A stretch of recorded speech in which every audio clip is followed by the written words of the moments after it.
Okay, we are live. Yes, we are live. Welcome, everybody, to a Thursday edition of our live stream with a very special guest, Mr. Brian Berletic of the new Atlas. Brian, I have all of your information down below in the description box. But outside of your YouTube channel, where else can people find you? They can follow me on Telegram, and in the video description of every YouTube video is the link to Telegram and maybe a couple of other places if people want to watch me on Rumble and Odyssey. Awesome. And thank you for having me, by the way. And we watch your channel. Me and Alexander watch your channel every single day, and it is among the best channels when it comes to geopolitical and military analysis, which is what makes your channel so special. And we have a very special guest as well, who is joining us from his balcony, it seems, outside.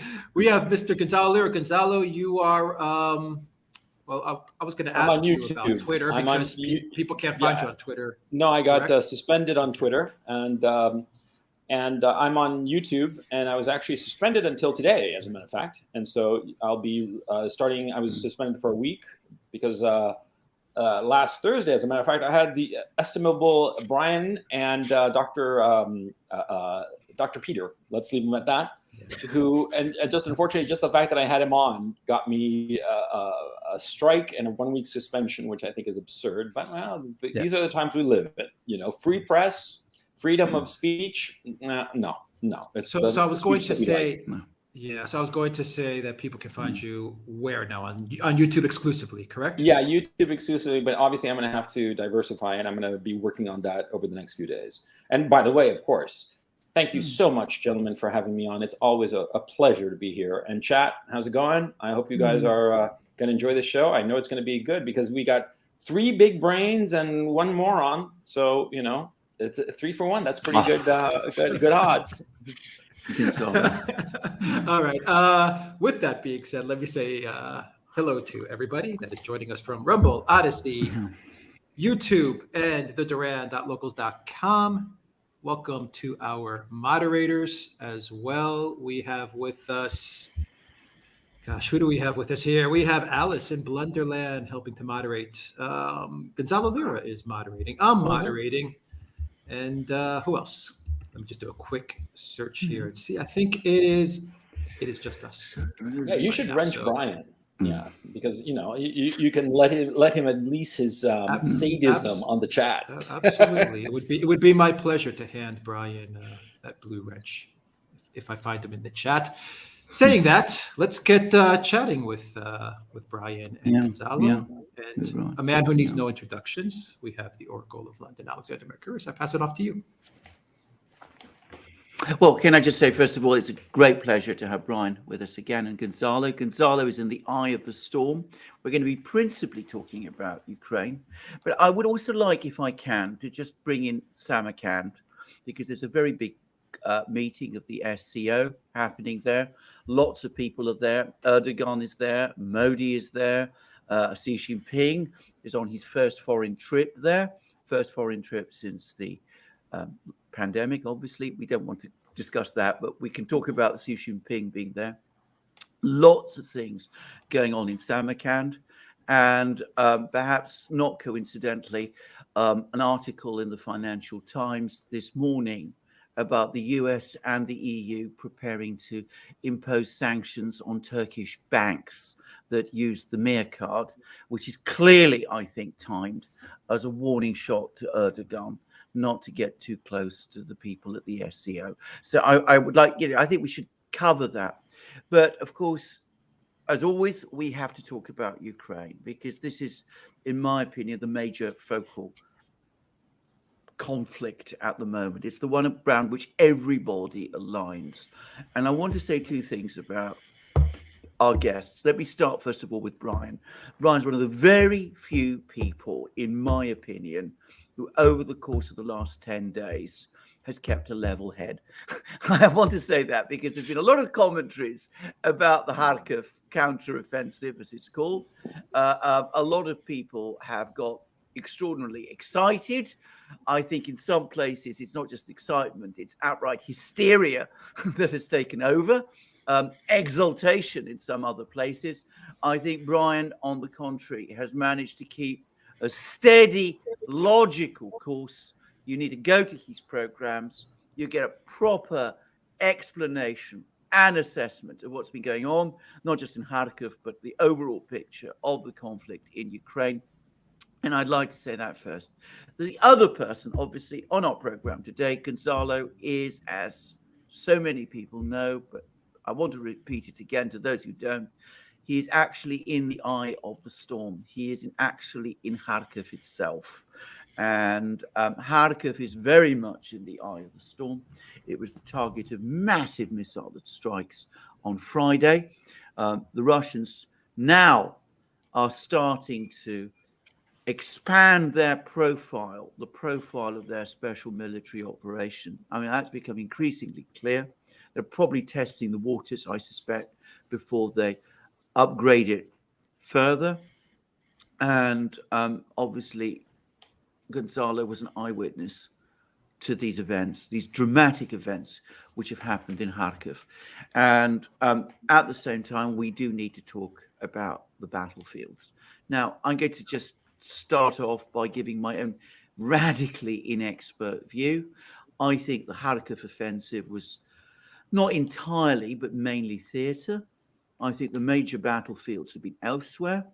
I think in those battlefields, things have been going wrong for Ukraine. I think they're certainly going badly wrong in Donbass, where it looks to me as if we'll call them the Russians, though in fact it's not just the Russians, but certainly not the Russian regular army, but the Russians do seem to be making significant progress now, and where we might, or so it seems to me, be starting to see the start of the end of the battle in Donbass. And then we've had this chaotic offensive, or at least to me it looks chaotic, offensive that Ukraine tried to launch, or has tried to launch, in Kherson region, which it seems to me hasn't been in any conceivable respect a success. There was an amphibious landing, which I don't even understand what it was meant to achieve, but Brian perhaps can tell us a bit about it overnight. And I mean, you know, what makes it particularly bizarre for me is that I was reading about the surprise attack hours before it happened, which, I mean, why you go along with something that's already been publicized in that way. I mean, I just don't understand that, but Brian, perhaps you can explain. And of course, we've also had lots of other things going on in places like Ugledar or wherever. But there was one other thing I wanted to draw Brian's attention with specifically, which is an article I saw, I think it was in Business Insider. The Pentagon has run out, or is worried about the fact that it may be close to running out of 155 millimeter artillery rounds. Its stocks of those have been depleted because something like 1 million artillery rounds have been given to Ukraine. It is desperately looking to increase production of artillery rounds. It's looking to Canadian and American and perhaps even British producers. And it wants to build up artillery production, restart production. So Business Insider said, at a rate of 12,000 rounds a month. Now, if that is correct, that would be no more than what Ukraine uses in 2 days. I find that very difficult to understand. But that was what Business Insider said. Maybe they've got it wrong. Maybe it's 120,000 rounds a month. But even if it is, that's still nowhere near enough to cover even what Ukraine is using at the moment. It would be less than the total number of rounds that Ukraine expends in a day. Over the month, it would still be less than what Ukraine expends in a day. So, over to you, Brian. Okay. Well, I also want to commend Alexander and Alex. Both of you were, I think, also very calm during the entire situation, and you actually got things right where I I kind of got it wrong, where I honestly did not look at the disposition of Russian forces around Kharkov. I did not know that it was undefended the way that it actually was. And, you know, I honestly thought that Russia was invested in keeping Kharkov. When you really think about it, the whole point of this is to protect the Donbas region. Kharkov is not part of the Donbas region. And when Russia withdrew from Kiev and Sumy and these other areas, I thought they would probably withdraw from Kharkov, but they didn't. So I thought, okay, they didn't, so they're gonna invest in holding that. But they didn't. They didn't. They left. They weren't even there. You got it right when you were predicting that Izium was probably going to be given up and abandoned, and that is exactly what happened. And I like the way you put it, punching at air. That is pretty much what Ukraine did. And I think it's interesting how the Western media is hailing this as some major offensive success for Ukraine. The Pentagon is claiming that this demonstrates Ukraine's offensive capabilities, and I think it absolutely does not. As a matter of fact, it shows some serious deficiencies. Look at Kherson, where even the Western media is admitting it was a complete blunder, a disaster, catastrophic losses for Ukraine, outfought on every level by Russia. So wherever Russian forces are, Ukraine has no chance at all. The only place they advanced is where Russia wasn't, which was Kharkov. So that's very important for people to keep in mind now. A surprise attack, all of these, maybe it's reconnaissance, you know, they're attacking for reconnaissance purposes, or maybe they're just trying to rattle the Russian front lines. You see these small attacks everywhere along the entire line of contact now. Since Kharkov wrapped up, the front lines have stabilized along the river.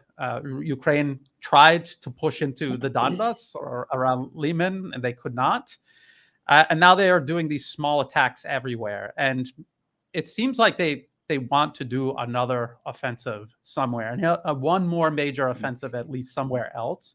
And they're trying to distract Russia or spread out their reserves as much as possible so that they can land a significant blow somewhere where Russian forces aren't. Because again, if Russian forces are there, they're going to be outfought. Ukraine will be outfought. So maybe that was part of the logic behind this landing that you're referring to. Now, they were probably going to try to continue pressing Russia at Kherson, but they destroyed the dam. They flooded the Ingulets River. The pontoon bridges were swept away. These Ukrainian forces became isolated on this bridgehead, south of the Ingulets, southeast of the Ingulets River, and Russia has been pounding them all day. That is what they've been doing. This is the reports that I'm getting. And so that is at least a temporary pause for Russia around Kherson, but they can catch up on anything that they need to catch up on. And they can focus on a potential offensive anywhere else from Zaporozhye, south of Zaporozhye, and toward Mariupol, because these are the two other areas we keep hearing about Ukraine potentially going after. And then one last thing, I was looking at that Business Insider article that you were talking about, Alexander, and they were citing the Wall Street Journal, and they are talking exactly as you said, 12,000 shells per month. That's only 400 shells a day. That is inadequate, to say the least. And I was looking at pro-Ukraine, pro-Western, I would call it propaganda, claiming that Russia is going to run out of artillery shells by the end of this year, 2022, which it doesn't look like they're going to. But they were doing some numbers of their own, and I don't know if these numbers are correct or not, but they said that Russia was producing between 1.6 and 1.7 million artillery shells in a year in 2010. And I would suspect that production has increased since 2010. I would suspect that. And that turns out to be about 4,600 shells a day. Then we hear about possibly Russia obtaining millions, with an S, millions of artillery shells and rockets from North Korea. I don't know if that's true or not, but if it were true, that the West is acting like, look at Russia crawling to North Korea, but that millions with an S versus 800,000 155 millimeter shells the U.S. has sent to Ukraine during this entire time, which is a tiny, tiny amount. So we keep talking about the industrial base, military base, and it just really seems like Russia has the advantage here, which means they have a serious advantage in this fighting over the long term. Absolutely. I completely agree. And I find that, by the way, astonishing. I mean, I'm one of those people who was brought up with this huge story about the United States outproducing everybody during the Second World War, producing, like the Germans said at the time, tanks like they were refrigerators. They were just churning them out. And somewhere at some point, that seems to have stopped.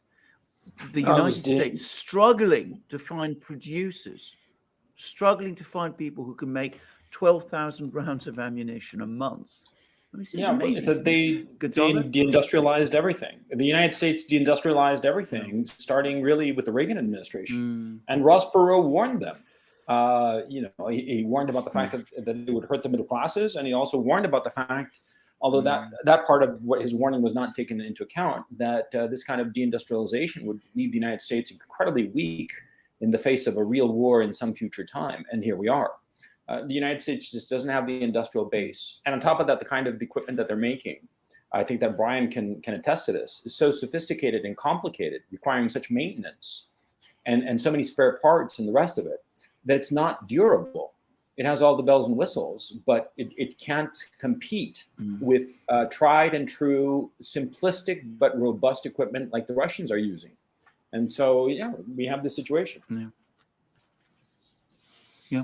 I mean, the other thing I wanted to just quickly say, just to supplement all of this, but what Gonzalo has just said and what I just previously said, that of course this is Russia. It's got its industrial base, but that base is totally dwarfed by that of the real industrial colossus, which is the country further east, which is the country that is ultimately chairing this summit in Samarkand, and that's China.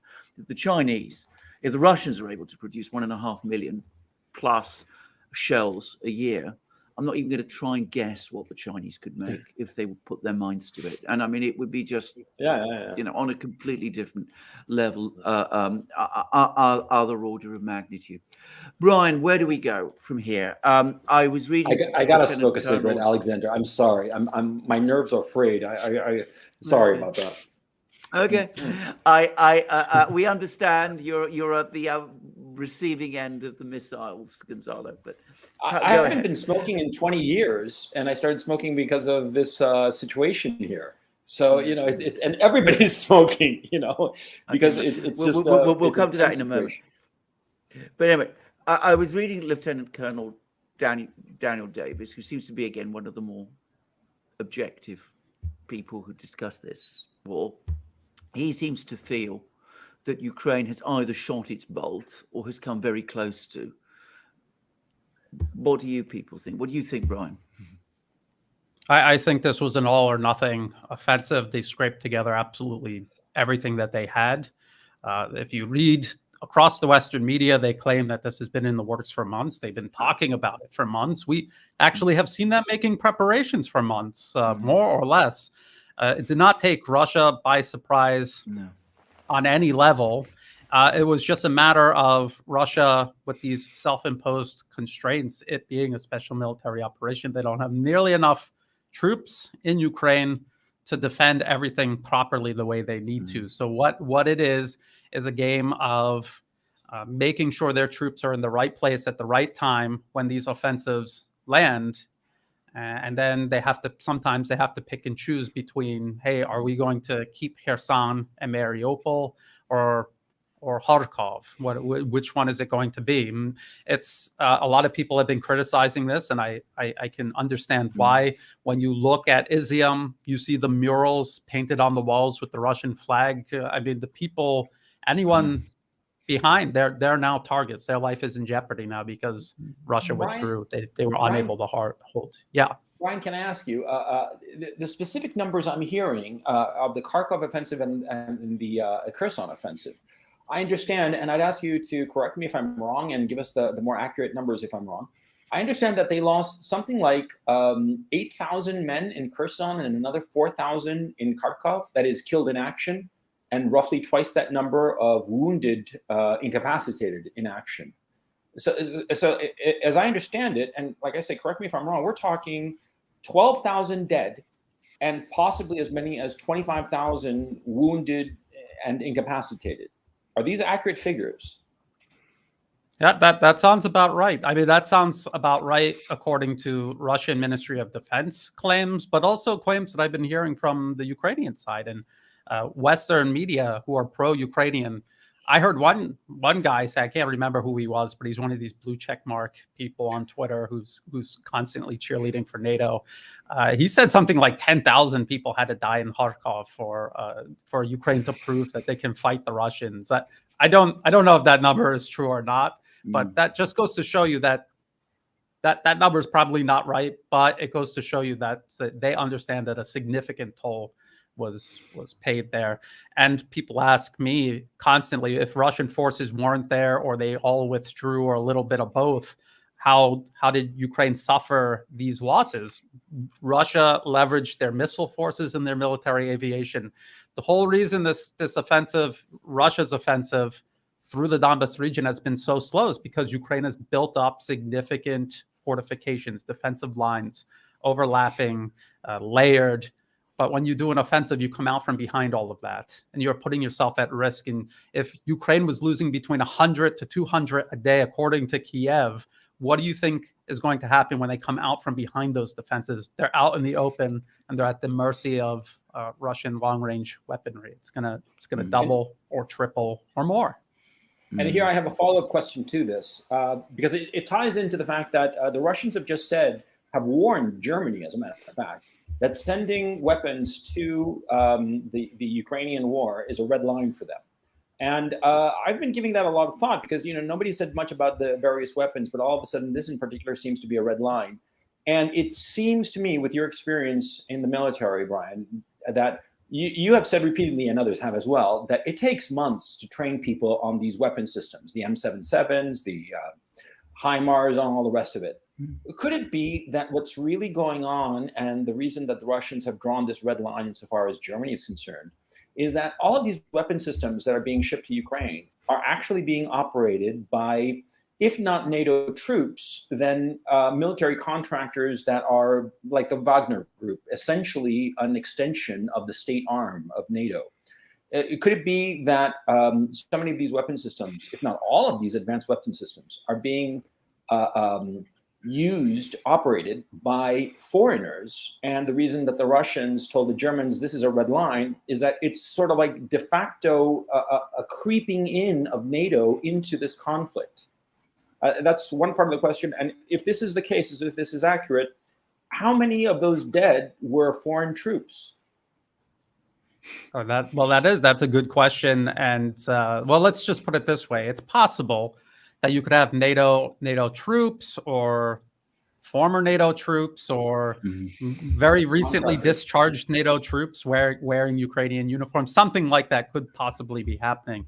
But it all comes down to the fact that, they're they send these Leopard tanks and these mortar infantry fighting vehicles, and they've got German operators. Okay, they're still going in without air cover. They're still operating far short of what a NATO combined arms force would be doing on the battlefield. They're still at a major disadvantage. And I would say that it's suicide for whoever's doing that. And we just saw in Kharkov and Kherson, we just saw what was basically suicide missions for whoever these troops are, Ukrainian or foreign.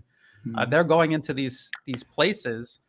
Imagine if Russia was determined to hold Kharkov. They had enough troops and they built up similar defenses as they did in Kherson, what the losses would be like.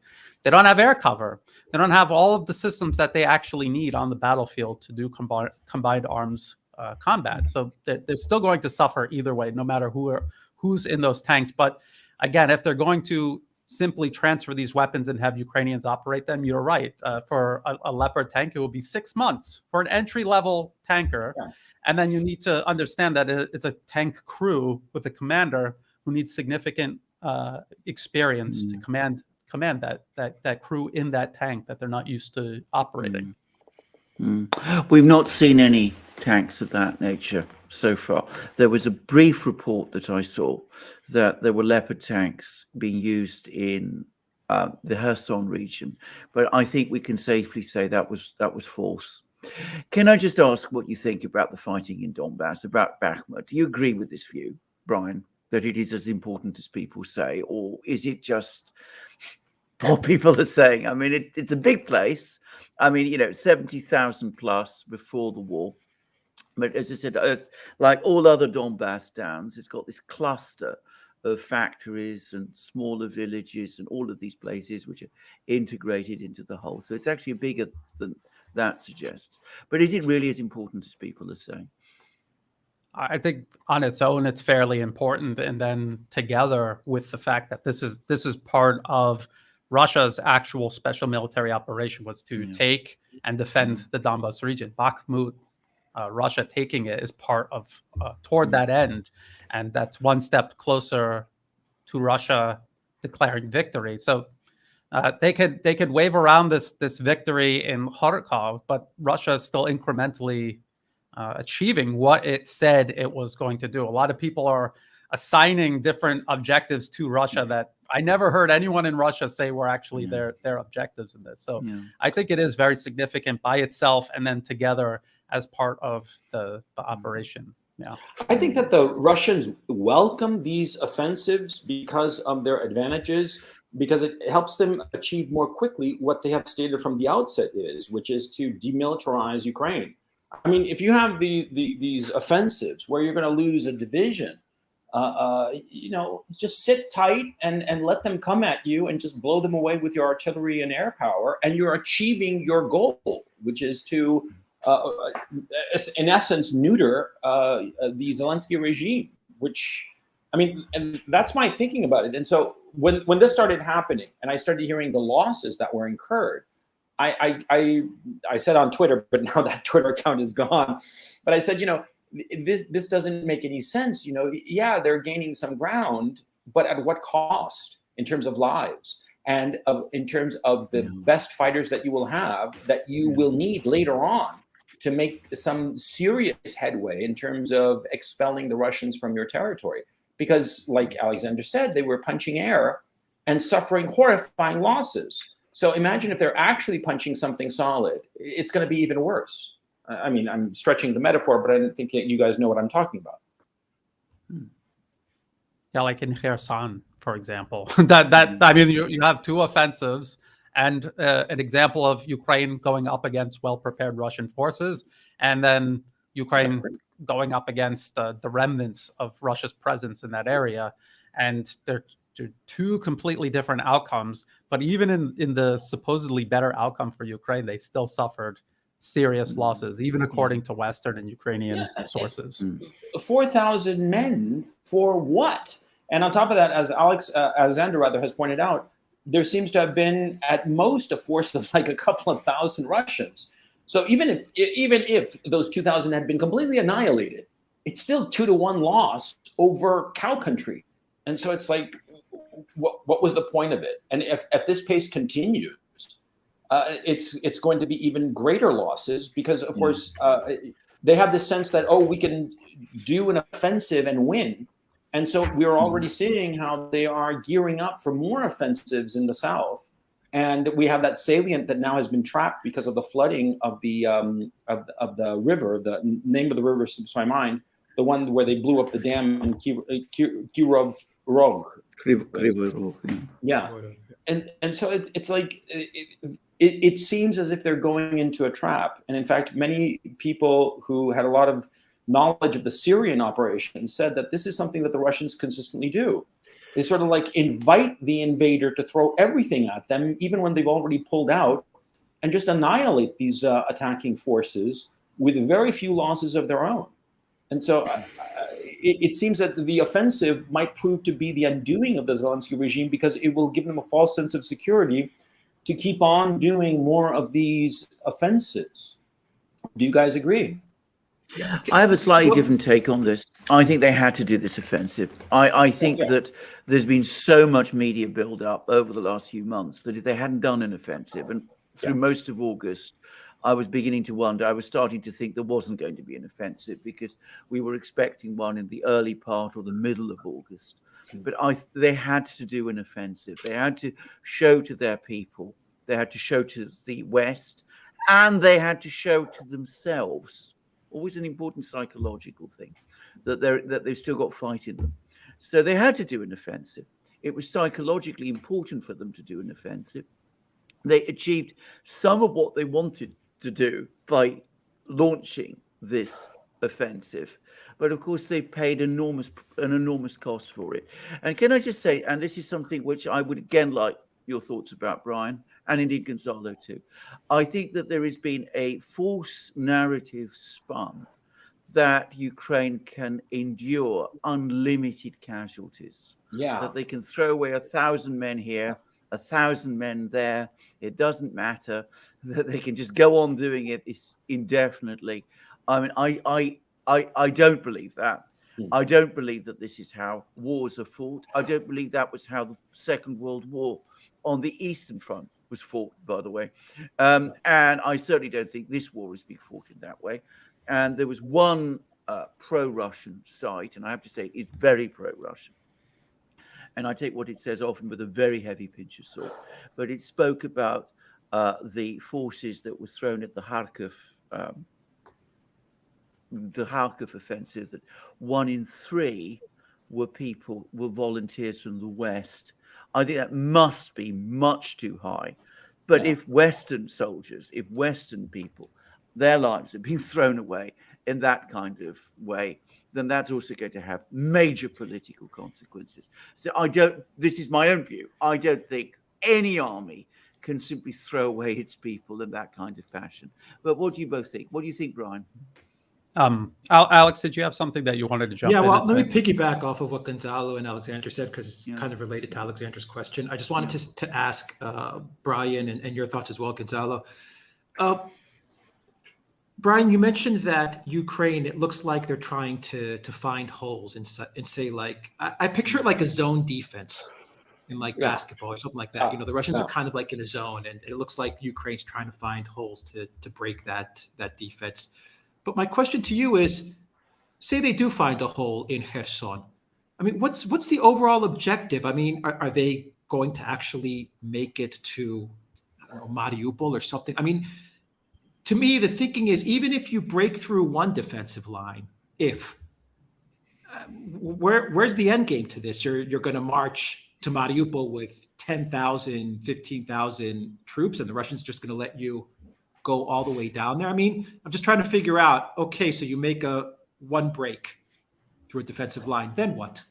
And it goes off of what Gonzalo said and also what Alexander said.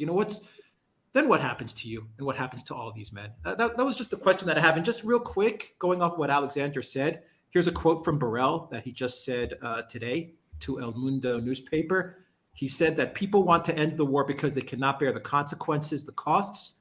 We have to combat the mentality. The offensive on the northeastern front helps with that. I just think that adds some context to what Alexander said. A quick parenthesis to that, to what you just said, Alex. Borrell is talking as if he is in this war, as if the West is in this war. And so, the masks are off, it seems to me. That this is a NATO-Russia war. But sorry, Brian, I took the wind out of your sails. Oh, no, that's fine. That's a good point. A lot of people say that this is Ukraine has to do this to demonstrate to the West so that the West can keep sending weapons. This from the very beginning was always a Western project. Ukraine is a proxy that they are using against Russia. If it is for any reason, it's for public perception. The minds in Washington, Brussels, and London have already long since been made up. This was their plan all along, and they're going to push this for as long as possible and also for as long as profitable. Now, Alex, you were talking about what is the end game when they push through, and that's exactly the point. They've taken all of this territory in Kharkov.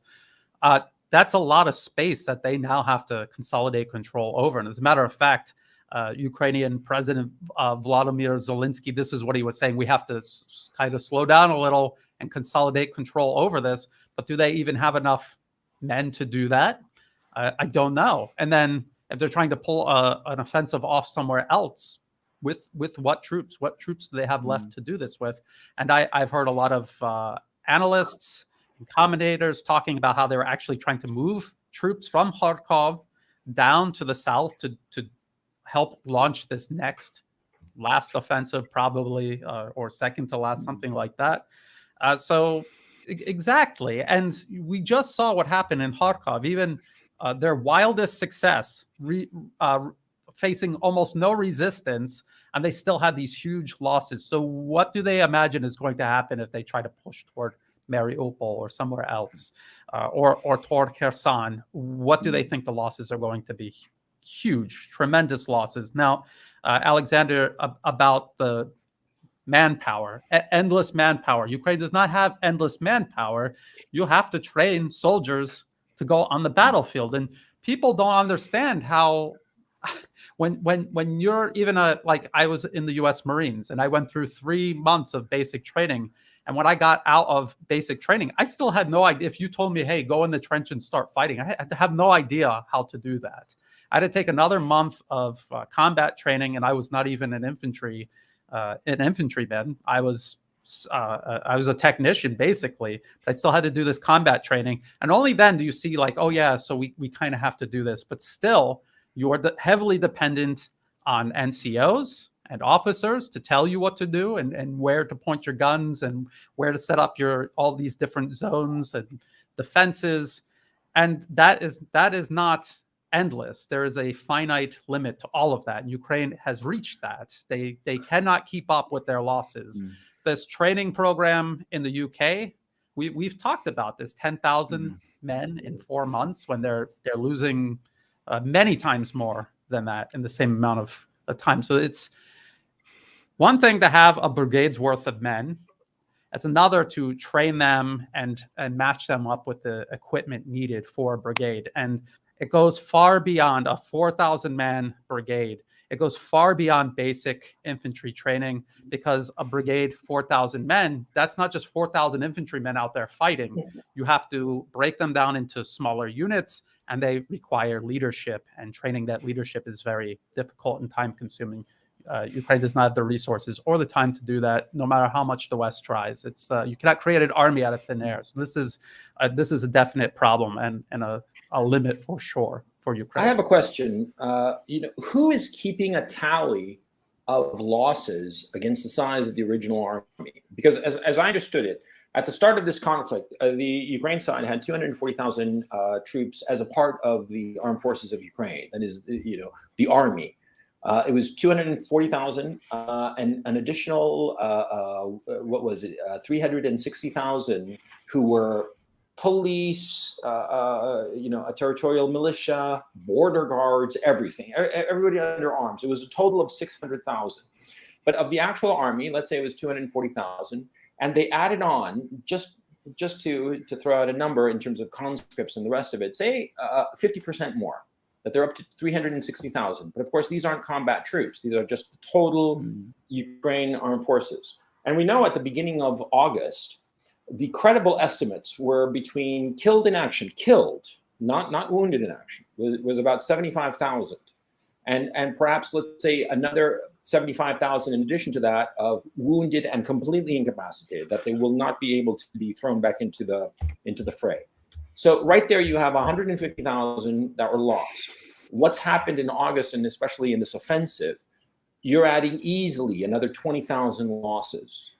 So we're up to roughly 100,000 losses, potentially that same number of incapacitated, 200,000 men, lost out of an original total armed force of 600,000, of the actual army, 240,000. I mean,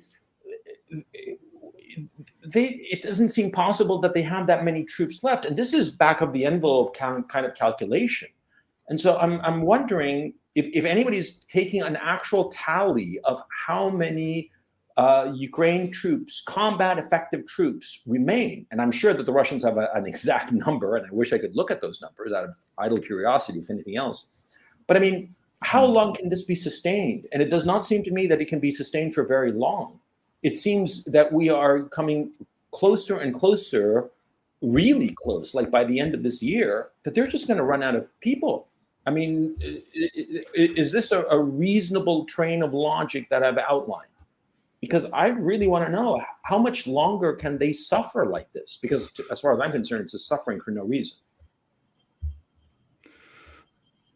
Brian? Alexander, or yeah, okay. Well, I we've got to always remember, of course, that Ukraine has been heavily conscripting manpower. Yeah, and I mean, well, maybe, but I mean, they've had some training. I mean, they were previously, a lot of them were reservists before. They've been bringing in people into the army, so the totality of their armed forces have been increasing all the time. There's been this constant churn of people going in. People are killed, but there's been people replacing them. I mean, that's what I'm assuming. I am sure that if we're talking about the original armed force of 250,000 men that we were talking about at the start of the war, it's been supplemented by, what was it, the seven mobilizations that have taken place since then. So that's presumably where this manpower pool has been coming from.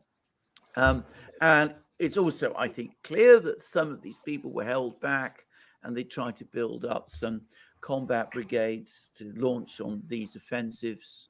And well, we've seen the outcome. So I don't know how soon or quick we are to a final collapse of the numbers, if you like. And but maybe that's not Sienna, but that may not be something we can on this program we can really guess about. And I just don't think we have the data. We obviously don't. But I mean, just reasonable inferences. If they were able to take that 240,000 man army and double it to 500,000 of combat, not combat troops, but combat troops plus all that support staff, which I understand. Brian, correct me if I'm wrong. It's something like 3 or 4 to 1 in terms of support staff to combat troops. With these horrific casualties, even if the army has reached 500,000, and you're talking about 200,000 either killed or wounded and incapacitated, that's 40% of an army, and that's assuming that you doubled your army during this conflict. I mean, it seems that there must be a stage where you just don't have the troops. Well, I'm sure it is, but the point I'm simply making, Gonzalo, is I don't think we know how close to that point we are. For one thing, and I think I have to say this, I mean, it's not everybody's happy when I say this, but we're basing a lot of our loss estimates on what the Russians are telling us. Now, I don't know how the Russians come to these figures. I mean, on balance, I think mostly they are correct, but there may be a degree of inflation there. So I personally am nervous about saying this. What I am saying, however, is that the claim that you constantly see repeated, that Ukraine can just send wave after wave of men into battle, and that they will ultimately prevail because of sheer weight of numbers. I think that is a fallacious one. I don't think any modern war has been fought and won in that way. I mean, I know a little bit about the war on the Eastern Front in the Second World War. Well, Andrei Martynov that it wasn't fought and won in that way. Yeah, Andrei Martynov, in a recent post, he discussed precisely that issue, and also Larry Johnson, that basically that the Germans, the Russians faked out the Germans, and that if you actually had a correlation of forces, the Germans, the Russians did outnumber the Germans, but only by a slight factor. It was, fractional, and a small fraction at that. And that notion of human waves, like the Chinese war with Vietnam or something like that, or in Korea, that's unsustainable in a modern army, and it's certainly not happening. Or let me phrase it: it shouldn't be happening here, but it seems to be the case. I'm deeply frustrated by this situation, because I think that this loss of life is pointless. And this offensive has given the Zelensky regime a breath of fresh air. And so they think that they're going to keep on going with these offensives instead of doing the smart thing, which is to knock on the Kremlin door and say, hey, let's talk and let's wind this down somehow. But of course, that's never going to happen because of the Western powers that are behind the Zelensky regime. But if the Zelensky regime truly cared about Ukraine and the Ukrainian people, they would have been knocking on that door quite some time ago. And so I think it's a disaster. Yeah. Yeah, Anyway, go on. Well, I would just say that we may not know the exact numbers of losses. The Atlantic Council said Ukraine started out with 38 infantry and tank brigades, and if you do the math based off of Kiev's own claims of daily losses, I mean they have lost more than half of those brigades would be gone. But then you have to take into account there's territorial defense and all of these other units thrown into the mix. But one thing that we know for sure is that from the very beginning, everywhere where Russia was committed to fight, that they have outfought Ukraine, and that carries all the way up until today at Kherson, all the way back to Mariupol. And so what does that say? And do people honestly think that Ukraine's army is getting stronger and stronger as the months pass? The answer is clearly no. Yeah. And they'll point to this offensive and say, well, how could they launch this offensive? Look at all these tanks. Look at everything that they have. They've been siphoning everything that's been coming into the country, building up this reserve to do this offensive. And they've been preparing this for months. And now it's reaching its conclusion. Now they don't have that reserve, and they're back to this very stretched out defense line that Russia has been incrementally cracking. And Alexander, you have been saying, and I agree with this several times now, that it looks like in the Donbas region where Russia is making their advances, the lines appear to have weakened for some reason, and it is probably because they were siphoning troops off of the front lines to build this reserve up for this offensive. That's probably what it was. And we saw that during the previous Kharkov offensive, where they pushed northeast from the city. They were pulling some troops out of the Donbas region. Then Russia started making these advances towards Severodonetsk and Lysychansk. Once they made their gains and then kind of partially retreated, they sent those guys back to the Donbas to try to plug the gaps. And that's what allowed Russian forces who were just doing fixing operations around Kharkov to take that territory back, because they have this deficiency that they're shifting things around. They're trying, just like Alex said, they're looking for these weak points in the defenses. Yeah. There's a famous quote, by the way, coming back to what the Russians did in Kharkov, which is from Frederick the Great. It's about one military thing I really quote I do know, who once said, "He who defends everything defends nothing." That trying to be strong everywhere at the same time, especially if you're running a force, an operation like the one that the Russians have been running in Ukraine, if you're trying to sort of spread out your force all over the front line in that kind of way, you're not going to be strong enough in any one place. Now that brings us to the next thing, which is there's been this huge amount of debate and discussion in Russia at the moment about whether to actually increase the tempo, whether to mobilize, or if not mobilize, whether to upgrade the remit of this special operation. And we've had politicians, including important politicians like Zyuganov, the Communist Party leader, who is an important figure in Russia, coming along and saying we need some kind of mobilization.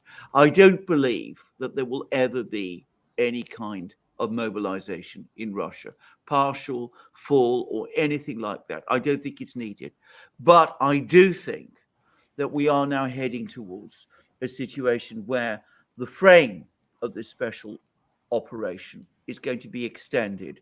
And the fact that we're now seeing more attacks on infrastructure of a sort that the Russians were initially seeking to avoid, that suggests to me that debate and that process of decision-making towards reaching that point, that is now underway. What do you both think? What do you think, Brian? Oh, I have a notion. I'm stealing this from Dima at the Military Summary channel, who pointed out the fact that, and this is accurate, I know for a fact, that 90% of Ukraine's rail service is electric. And so hitting the electrical stations, the electrical power generators, and just hitting them across the board and turning out the lights on all of Ukraine, that certainly would have slowed down the movement of troops And it could put the Ukraine armed forces on notice that if you start moving troops around in a way that we don't like, we'll just turn out the lights on you. Because, as a practical matter, rail is the way that they're moving all their troops and equipment. And for all of that equipment to be moved by other means, it would require enormous amounts of fuel. And so as a practical matter, they would continue to use rail. And so whenever the Russians feel they're moving too many people to some place that we might be weak or soft, we can just turn out their lights. And I think it might have been that. I think it also, the hit on the infrastructure, the fact that I still have electricity now, because the lights went out on, when was it, Friday, and then the other night as well. The days kind of bleed into one another, to tell you the truth. It seems that the Russians were more making a point as opposed to really trying to turn the lights out on the whole country. And that's my perception on the ground. Brian, what do you think? Well, that makes sense. And maybe they did it temporarily because they slowed Ukrainian forces down sufficiently. They hit Ukrainian forces where they had stopped. And now that is done with, they have no need for the time being to hit the electric grid any further. Maybe they were able to move their reserves down south and get ready for whatever Ukraine was going to try there. They stabilized the line in the Donbas. They continue advancing toward Bakhmut. So they felt comfortable with that situation. They didn't feel the need to keep the power out, specifically because it was affecting the trains. They hit the dam to flood the Ingulets River because they were trying to disrupt Ukrainian activity around Kherson so that they could focus on whatever Ukraine was going to do next elsewhere. So somewhere else where they were anticipating another attempted offensive. But we really haven't seen anything like this up until now. So maybe they are expanding the framework of the special military operation. We have to remember there must be some reason why Moscow has decided to fight this as a special military operation, and they may full well intend to expand this into something else. But if you're talking about Russia and Ukraine, they're Slavic brothers, and then the first thing you do on February 24th is steamroll into Ukraine, take the power, the water, the internet, everything out. Everyone is in the dark, in the cold. It makes that narrative very difficult to believe. But you see the amount of blood and sacrifice Russia has paid to fight this as a special military operation. I think now they have a sufficient amount of credibility to shift this into another gear and say, look, we tried. We tried to do this. We tried to minimize the impact on the Ukrainian people. We're fighting against the summation of NATO power. Or maybe they feel like as after they get past this offensive that Ukraine spent months putting together that they really can't pull off again, not at this scale, they can continue this as a special military operation, maybe with a little bit of extra forces coming in, and they can finish this. Maybe they think that. I mean, this is something that only time can tell. We really can't tell for sure at this point. Yeah. Can I just quickly say that one of the most interesting things about these attacks on the infrastructure, and one of the things that points to my mind that the envelope is indeed being moved on the special military operation, is that the Russian Ministry of Defense has said nothing about them. It provides a military summary every day, which is basically a catalogue of missile strikes. And it tells you, we struck this battalion, this brigade, this ammunition dump, all very interesting. Dima at the Military Summary Channel does a brilliant summation every day about all of this. It's very interesting, and it shows you a lot of where the various Ukrainian units are. But about these attacks on the power grid, the Russians have said nothing. It's like they haven't happened. And I can't help but think that there is a reason for this, and that is that they diverge from the stated guidelines, the original stated guidelines of the special military operation. If you were to talk about them, you'd have to explain them, and you'd have to explain why they diverge from it. So you do what the Russians always do in this situation, which is that you say absolutely nothing. Now, the fact that they are approaching it in this way, they haven't even talked about the dam, by the way, the attack on the dam, which is, from what I can see, has a certain military, a definite military logic to it. So, but the very fact that they're doing all of this does suggest to me that some kind of movement in the envelope is taking place. And I'm going to suggest to you two gentlemen, to you three gentlemen, one important thing, which is that Putin is now in Samarkand. He's having meetings with Xi Jinping. He's having meetings with Modi. He's going to be talking to all kinds of important people there. I suspect that he's been explaining to them various times the special military operation, the constraints on it, why Russia is playing very slow, doing it this particular kind of way. Could it be that when he gets back from Samarkand, having discussed all of this with all of these people, having also to some extent tested the water with these strikes on the energy system, that he's going to be able to come back to Moscow and said, it's fine, our allies are not fussed, they're continuing to support us, we can now start to upgrade, we can start to do things a bit more straightforwardly, we could perhaps call it a counter-terrorism operation or something like that, and we can start to extend the envelope. Now, this is, we're guessing here, none of us knows, Putin doesn't share his secrets with us, but I'm supposed to be I just do want to make that observation that, as I said, the Russians have not talked about this up to now. I think that the Samarkand is extremely important for the very reason that you mentioned, Alexander, because if you think back to the first George Bush the Elder, before the whole situation with Kuwait and Iraq, he was very diligent about lining up all the support that he could, especially in the Middle East. He practiced a great deal of diplomacy in that regard to get a consensus. And I think that a lot of times people who are third parties to a conflict, who are close to it physically, geographically perhaps, but don't really have any dog in the fight, they appreciate that. It smooths out a lot of potential diplomatic problems later on down the line. I think, of course, of this Samarkand meeting, the big one is going to be the issue of Erdogan.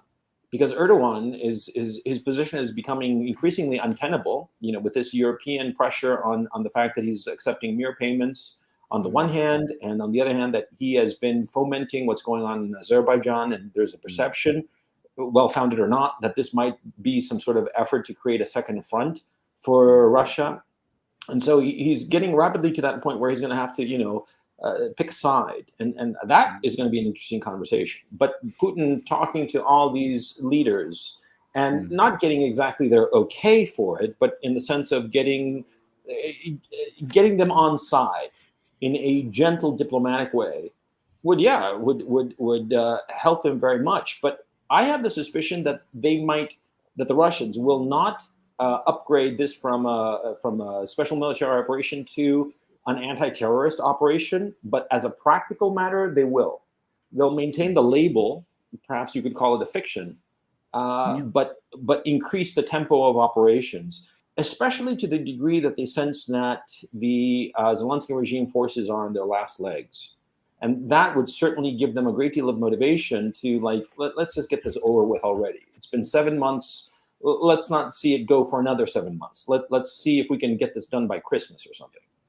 Orthodox Christmas. Yeah, I think that a lot of what we're seeing right now is Russia trying to overcome this offensive that Ukraine has launched. Look at both attacks on the infrastructure. They pretty much serve the purpose of slowing Ukraine down, allowing Russia to catch up, get ahead of Ukraine, and then see this to the end, this offensive. And then once it's done, they can make the decision whether or not to upgrade it, or as Gonzalo says, they don't really need to say. They already kind of have expanded the mandate by through these strikes, but it makes perfect sense that Russian President Vladimir Putin is meeting all of these leaders, crucial allies, to line up support to explain to them, make sure that everything is smoothed out diplomatically before doing this militarily. It makes perfect sense. I think everyone should keep their eyes open and look for this, because this is something that will happen in the next couple of days, or maybe the next week or two. Yeah. The other thing I was going to add is that there's some indications that the number of troops on the Russian side is growing. Now, we have one very visible formation which is being redeployed to this region and which has been absent from it for a long time, and that is this Chechen force, which is a very interesting, curious force. But they're now apparently coming in significant numbers, and we don't know how many they are. So to the extent that the Russians have been short of troops up to now, and I think they have been, I don't think there's anybody who disputes this, it seems to me that they're probably going to start getting more before very long. Well, they've been making do very well with the soldiers that they have. I mean, look, no matter how you cut it, this so far has been a Russian success. It's going their way. They are achieving their goals quite clearly. They've captured 20% of the territory of Ukraine, and not counting Crimea, of course.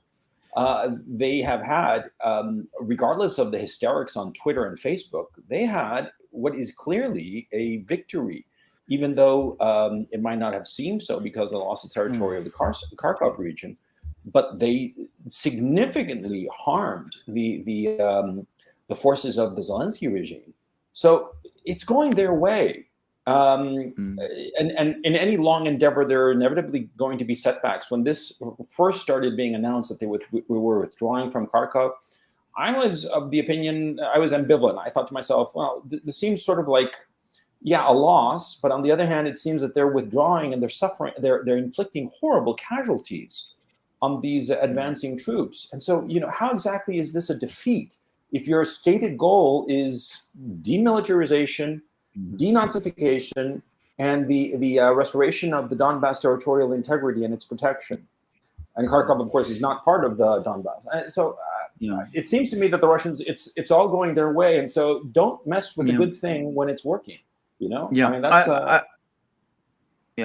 Brian? I was just going to say that the reason they may be fighting this as a special military operation and limiting the number of troops that are involved is because, well, just look at the situation between Azerbaijan and Armenia, and potential fires the U.S. can light all along Russia's borders, provocations that they have in store for Russia. I think this may be a reason why Russia wants to keep back a significant amount of combat-ready forces to deal with this. Once you send them into Ukraine, they're going to be tied up. You're not going to be able to pull them and redeploy them quickly. That will be very difficult to do. So I think this is Russia thinking several steps ahead, thinking that, as long as they do it by the book and are very careful, they can still pull this situation off in Ukraine. They had a trade Kharkov. They may have to make another difficult trade. We can't rule that out, but this is how they are doing it. Which trade do you think they'll have to make, Brian? It's hard to tell. I mean, I can't really, looking at the map, I can't really say, if they lost Kherson or Mariupol, I mean, that would be catastrophic for Russia, no question, and strategically. Yeah. So I don't know. Yeah. But can I quickly say, I think that's absolutely correct. I think that the Russians will definitely want to keep some people, lots of people in reserve to fire, to deal with any particular fires that get lit around their borders. I think that's an absolute given. I wonder whether we can move on to discuss Samarkand, because I think that is an enormous piece of news. And I mean, I've been looking at the international affairs magazines, which the United States churns them out in unbelievable numbers. I mean, it's quite extraordinary. But Samarkand they do see it as a big event, and I think it is a very, very big event. And Iran is now joining the Shanghai Cooperation Organization. It's bringing its oil and its gas into play as part of that Eurasian system that's being constructed. And the other thing, interestingly, I mean, I was very skeptical about the drone story, Iran supplying drones to Russia, but there's some reasons to think that's true. I mean, it looks as if this is all tying everything together. But my own big take on Samarkand, my own big take about Eurasia, is that it's about providing China with strategic depth, a hinterland. What do you think, Brian? Yeah, absolutely. If there was a conflict over Taiwan between China and if the United States got involved, one of the things that they would move to do, and this is something that they've said in their policy papers for years and years, is to cut off maritime trade for China. If they have, if they're doing all of this trade, getting all of their energy from Russia and elsewhere in Central Asia, then okay, you cut off their maritime trade. Is that really going to cripple them the same way it would have years ago before this was a development? And another thing to point out is the West is constantly trying to portray these nations as, you know, pariahs and on the fringe. But I mean, this is the majority of the global population. And if you look at what they're going to be doing this winter and what Europe's going to be doing this winter, who is moving forward and who is hurtling over a cliff? So, I mean, it's very hard for the West to keep this narrative going. It's just been something that they've taken for granted, I think, for generations. And I don't think they realize what the disparity is between the way they're portraying it and the actual reality of it. Yeah, they seem to be thinking that all these, they look at them as rinky-dink nations, but we're talking about China, India, Iran. These are all major nations. And in fact, civilizationally speaking, it's Europe and the Americas that have historically been hinterlands. It's only because of a series of historical accidents that over the last couple of centuries, they've become front and center on the global stage. And now these marginal figures, because that's what Europe and North America are in world civilizations. These marginal figures are going back to their original marginality, and that's why they're casting these aspersions at what's going on in Samarkand as if it's like, oh, these pariah nations that don't mean much. They're central to the future of humanity, whether you like it or not, and they are coming increasingly to coalesce precisely because of American interventionism and adventurism and foolishness. And it's so funny because all these countries, many of them have long-standing, centuries-old disputes, sometimes millennia-old disputes, but they are putting them aside to come together. This is a catastrophe for the West. And it's just historically just ironic and very amusing, to tell you the truth. Can I just say, talking about catastrophe, of course, none of you is in Western Europe at the moment. Thank God. I am. Now, we had a horrible inflation number come out in the United States. Now, why people were surprised by that, I have absolutely no idea. I mean, Alex and I have been talking about these things, and I said, there's a slight dip in the inflation numbers in the summer. It's absolutely unsurprising, especially when you're releasing oil at the level you are from your strategic reserve. It's not significant. So we now have dreadful inflation numbers in the US, but that pales by comparison with what's happening here in Europe. And the latest look is of an extraordinary steep fall in industrial production in the Eurozone area. And this is going to intensify. Now, when people tell me about the sanctions war, and we're talking about Russia and Europe, it's a very simple question.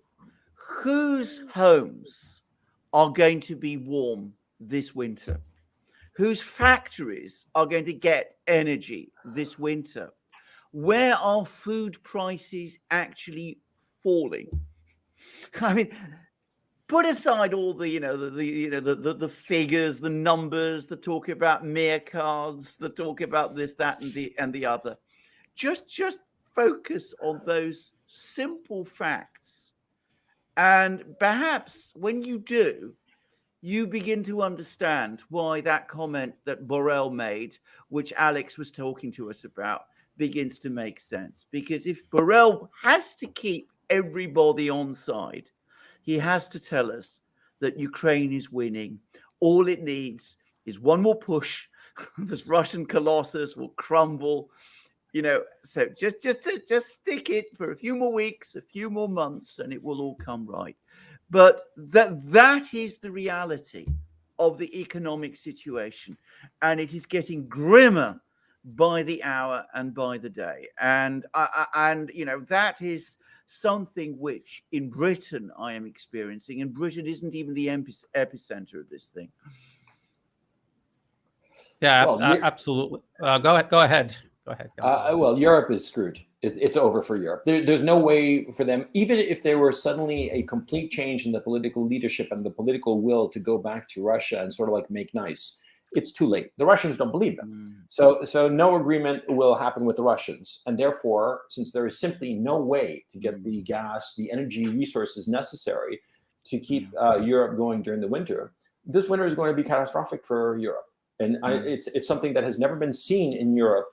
I think it will surpass the, what was the grimmest winter? I don't know if it was 46 or somebody mentioned that 48, the winter 48, 48. It was 48. It was 48. Yeah. Particularly catastrophic. This might eclipse that. This might be the worst thing since medieval times, quite frankly. Yeah, well, 48 was a winter that took place just a few years after the Second World War. So Europe was in a very, very smashed up condition. So I don't think we can make those kind of comparisons. We're talking about a functioning European economy, which has now cut itself off from its major resource. No, I meant in the sense that the people are going to suffer. Oh, absolutely. That's the thing. And the fact that the European leadership has gone on this path of repression and censorship to make it clear that any kind of protest is verboten, any kind of even mentioning these protests. There are protests going on in Germany, in France, in Spain, in the Netherlands, and this is not being reported by the mainstream. People in Europe, many of them have no idea of these protests going on across the continent because the mainstream media is being so heavily censored by the leadership class. And so I think that the people in Europe, they're going to suffer. They're going to go hungry and cold and without electricity. And on top of that, their regimes, because I think that they are illegitimate, certainly the European Union is an illegitimate regime, they are going to be repressing the people who complain. And so, you have become the enemy that you swore to defeat. That's literally what has happened. Meanwhile, China is systematically doing exactly what Europe is not doing. It's building up its economic links. It's securing its resources, its access to resources. So Iran, which once upon a time was keen to sell gas and oil to Europe, is now going to be redirecting it to India and China. Russia is moving forward with the Power of Siberia 2 pipeline, which is going to be huge. There's going to be oil, there's going to be gas, wheat, food. It's all going to be moving eastward. So I mean, it is a very, it's a study in contrast. I mean, Brian, again, in the Far East, you're in Thailand. Are people noticing this? Do people talk about it? I think people as a whole, they understand that around the world, some places are recovering after that last episode that we shall not mention. And so they know that Asia is one of the places recovering, even if in some areas aren't recovering as fast as they should be, or if there's like they still have some regulations in place for whatever reason, but they're still recovering. And people are looking with bewilderment at Europe, wondering, why did they paint themselves into this corner? They went ahead with these sanctions. They thought it was going to cripple Russia. It clearly didn't. And now it's backfiring in a huge way. And there's no way they can say, okay, we're sorry. Can we have our gas now? There's no way they can do that politically, especially after this, the success in Kharkov. They surely couldn't do this because they're trying to encourage everyone else to just hang in there a little longer. How is it going to look if they look for relief from their own sanction? People keep saying, these sanctions, they sanctioned themselves from Russian energy. It's an incredible corner they've painted themselves into. And I think, Gonzalo, your point about them becoming everything that they claim that they're against, I think that is a really important point for people to understand. The remember when they used to say when you're outlawing protests and you're censoring, that's a sign of weakness. Well, that is what Europe is doing right now, and the United States. That's what they're doing right now. So is that weakness? Because they said that is a sign of weakness. I think that it is. Gonzalo, can I ask you a question? Can I ask a question Sure. real quick, Alexander, for Gonzalo? And I always ask this of you, Gonzalo, whenever you talk about this stuff. You mentioned that okay, people are going to go hungry, they're going to suffer, they're going to not have heat. Can you get a little more specific about that? Like how do you see things playing out in Germany, for example? Are you saying that factories are going to close, people are going to be unemployed, and then this is going to lead to a chain reaction of events? Yeah, Like, it's can you just mechanistic. play it out a little bit for Sure. It's not complicated. You have to think of it like a clockwork. You move one gear and you have effects of the other gears. And so when you cut yourself off, literally cutting off your nose to spite your face, insofar as energy resources are concerned, and you have no possibility of replacing these energy resources that you have foregone, as in the case of Europe. Well, what happens, first of all, is that it's not houses and people who use up electricity, it's industry. Industry is what uses the bulk of your energy needs. And so they start to shut down. Now, these companies that shut down, they have to let go of their employees. They can't pay them because they shut down. They're not producing goods or services, and so they can't sell. They don't get any income, so they let go of their employees. And those employees, of course, what happens is that they start to tighten their belts and they don't spend as much or as little as possible.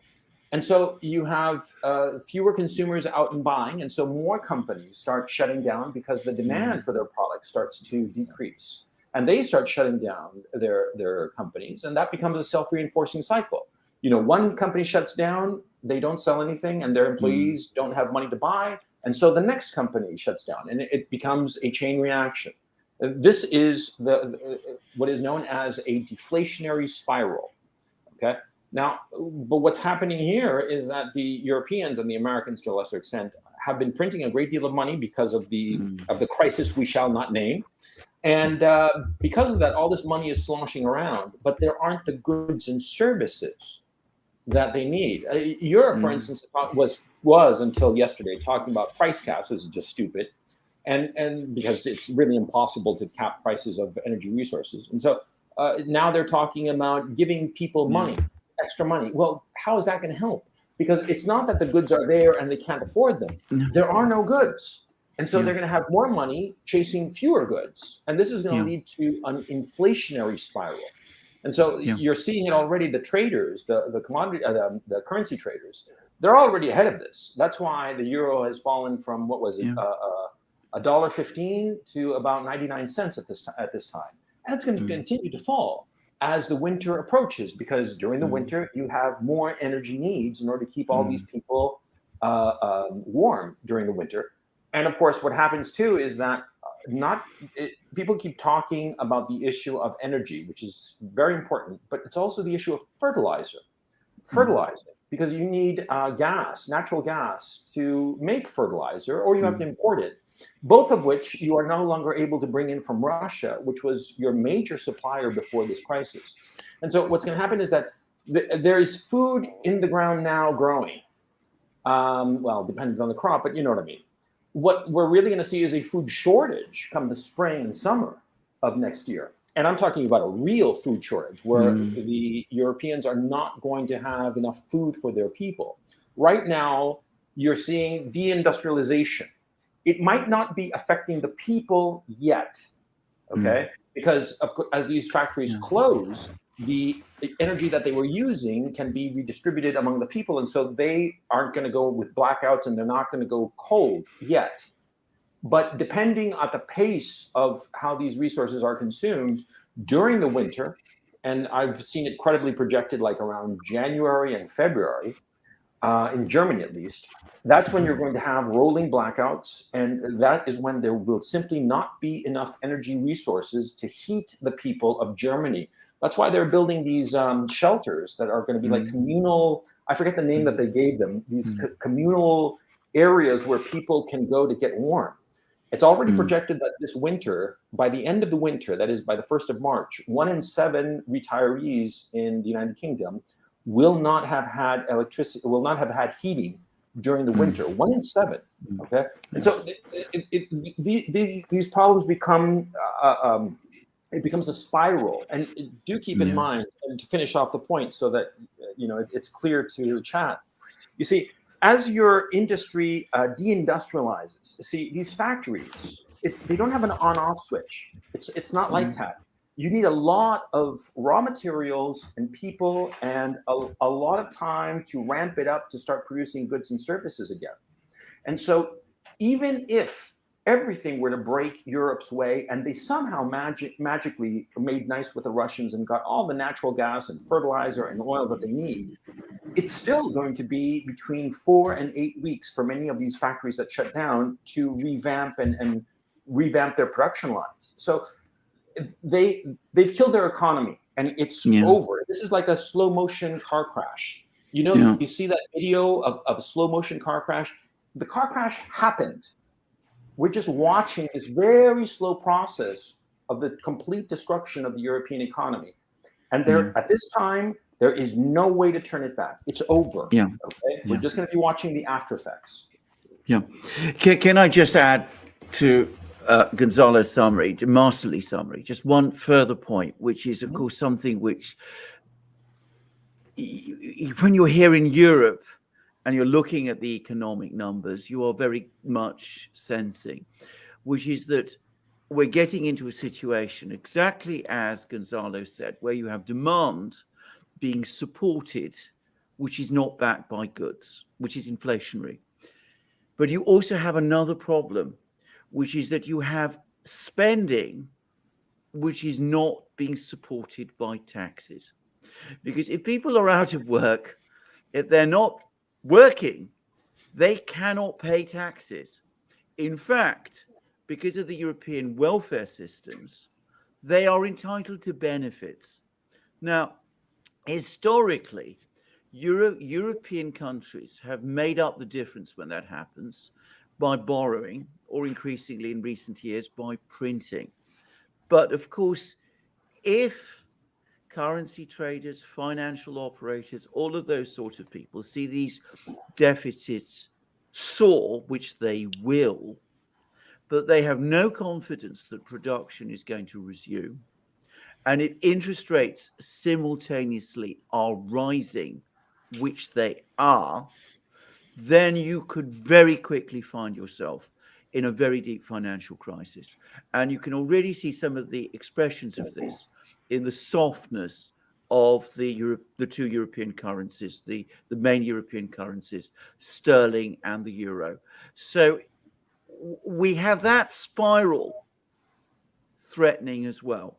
Yes. Gonzalo, what about the financial economic situation in Ukraine itself? Because I'm reading some absolutely terrifying things. I read an extraordinary article by Adam Tooze, a very fine economic historian, by the way, and by the way, a major supporter of Ukraine in the United States. But it doesn't look as if the economic situation in Ukraine is at all good. Any feelings, any thoughts about that? You're there. Well, sure. I mean, you don't have to be here to realize that if roughly 15 to 20% of your population has fled the country or has been displaced, the economic disruption is going to be catastrophic. Okay. Now, insofar as here in Kharkov City, things are trundling along. There are goods in the supermarkets. There's food and all the rest of it. But do keep in mind, this is a food-rich country, so it would be really weird if there weren't food here. I'm talking about all kinds of foods, processed foods, meats, vegetables, all the rest of it. And the other day I bought Chilean grapes. I'm not kidding. So there is some sort of importation of food supply, like the typical food import that you would have in peacetime. The prices have not really moved. You see things insofar as the dollar and the price of the dollar and the euro is concerned. But I think that what has happened so far is that they have been maintaining the illusion that things are okay, economically speaking, and so it's still trundling along. Now, how long will it continue at this pace? I don't know. I mean, that's the question. My concern here is that as we're approaching winter, the 1st of September, it was clearly, a nip in the air insofar as coldness is concerned. We come to the winter, and winter really here starts like in late October into November. And how they're going to be able to heat the population, that's going to be a big issue. Okay. Of course, in last February, when this special military operation started, the Russians made no move whatsoever towards the civilian heating or anything of the sort. Now, when it comes to this winter, I don't think that the Russians would attack that, because this heating is centralized here, and it's communal and all the rest of it. And so I don't think that they're going to make any move towards it to harm it, because they've made it very clear that they have no interest in harming civilian people. But just as a byproduct of the war, what will happen with the heating? That's a good question. There is gasoline. It's selling for 53 hryvnias to the liter. 53 hryvnias is approximately $1.30, €1.30 per liter, roughly. Because the euro right now is the euro and the dollar are roughly at 40 hryvnias to the euro to the dollar, and you can you can get gasoline at the local gas station whenever you want to, and so it seems as if things are okay. The vast majority of stores are closed. Malls and such are closed. There's random stores here and there that are open for whatever reason. I guess they have the demand. The supermarkets are open, and an anecdotal note, I have to say that the bread that they've been making during the SMO has been the best bread of my life. I mean, it's really tasty, and I lived in Paris, and I have to say this is the best bread I've ever had. But yeah, insofar as the local color is concerned, that's what it is. But we haven't seen a bite of this collapsing economy yet, because there is a perception that the West is keeping it afloat. And so, and also there seems to be some sort of price control over the Forex exchange, an unofficial price control. And I would be surprised, I mean, it hasn't been announced officially, of course, but I would be surprised if they weren't doing some sort of currency control just to keep things on an even keel and not panic the population. Yeah, that's what I have to say about that topic. Right. I have to just quickly go, but I'll be back. There's somebody calling me at the moment, so I'll just explain why I'm leaving. But I'll be back in a moment. Actually, I have to plug in my computer, so I'm turning off my camera, but I'm still here listening. Please, Brian, go ahead. Okay, so I'll talk to Alex. No, I'm right here. I'm just moving. Okay. Well, I was going to say, when you're looking at Europe and you're wondering, why is the leadership doing this? Why are they going toward this cliff, painting themselves into this corner, going toward this cliff, doing serious damage to themselves already, even before winter hits? And then you have to remember that a lot of the leadership in Europe, especially bureaucrats in the European Union, they do not represent the people in Europe or the best interests of the nations in Europe. They are extensions of U.S. foreign policy as much as the regime in Kiev. And look at how far Ukraine has gone in destroying themselves at the behest of U.S. To advance U.S. foreign policy objectives. Brian, it's the same case for the EU. Brian, sorry to interrupt. I just want to ask you, did you see that, I know that your bête noire is the RAND Corporation. Did you see that RAND report about destroying Germany? Can you give a preface of that? That was pretty funny. Yeah, actually, I want to talk about that. I'm very suspicious of this paper. I don't see, I'm hearing that it was hacked, but there's no PDF. There's just photographs of it. Also, the fact that it was distributed to the DNC, that is highly, highly suspicious. Very suspicious. Okay, so you think it's bullshit? I think it might be a fake, but that said, a lot of what I read in it, I didn't read the whole thing, but a lot of what I read, especially at the beginning, I mean, that is exactly what I've been writing about this for years before I started doing videos about the U.S. sabotaging Nord Stream 2, trying to put a wedge between Europe and China. I mean, just think about before all of this unfolded, how well Europe and Russia and increasingly China, how well they were all working together, and how Europe really looked like they were moving out from under the shadow of American hegemony. It really looked like it was going in that direction. And then the U.S. did something very extreme to put a wedge between all of them. And look at the consequences. And again, the EU leadership, they do not represent the people in Europe or Europe's best interest. And I think that's important for people to keep in mind. And I'm not the only one who understands that. I think Russia understands that as well. And I think that's why, yeah, they could do a lot more damage to Europe right now if they wanted to, but they're trying to do as little as possible. Only when fully compelled will they, up the ante with the energy and retaliating against these sanctions against them. I think they understand that the leadership in the EU do not represent the European people. And one more thing I wanted to throw in is, if people think Gonzalo is making all of this up, or Alexander as well, I'm looking at CNN Business right now, and the headline is "Russia's retreat in Ukraine won't save Europe from recession this winter." And they're saying, like, even if Ukraine were to win the war today, this disaster coming for Europe is still coming. There's nothing that's going to stop it. A lot of people forget how all of this started. And I was thinking about that the other day. Before we had the SMO, we had about 6 months going back and forth with regards to Nord Stream 2. And it seems to me that Nord Stream 2, and actually even going to Trump, even when Trump was president, we were hearing about Nord Stream 2 and how it was almost like a red line for the United States. It just leads me to believe that perhaps somewhere in DC, there was a group of people that said, you know what?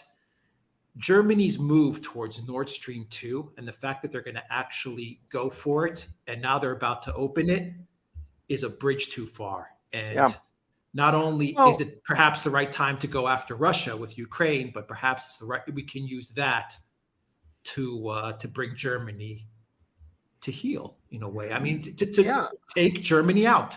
And it seems that's what's happened.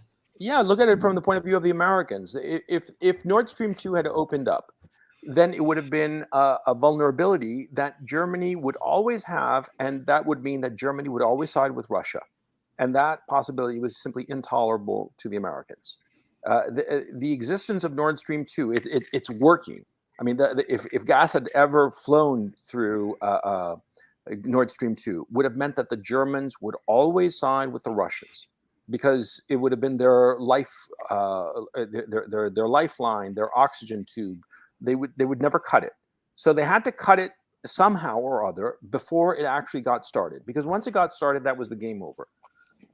That's my thinking, at least on this particular topic of Nord Stream. Alexander, would you agree? No, I absolutely agree. I mean, the campaign against Nord Stream 2, which it's important to say this because it's a point we've made many times, Alex and I, in our programs, but it's not something that people seem to ever understand.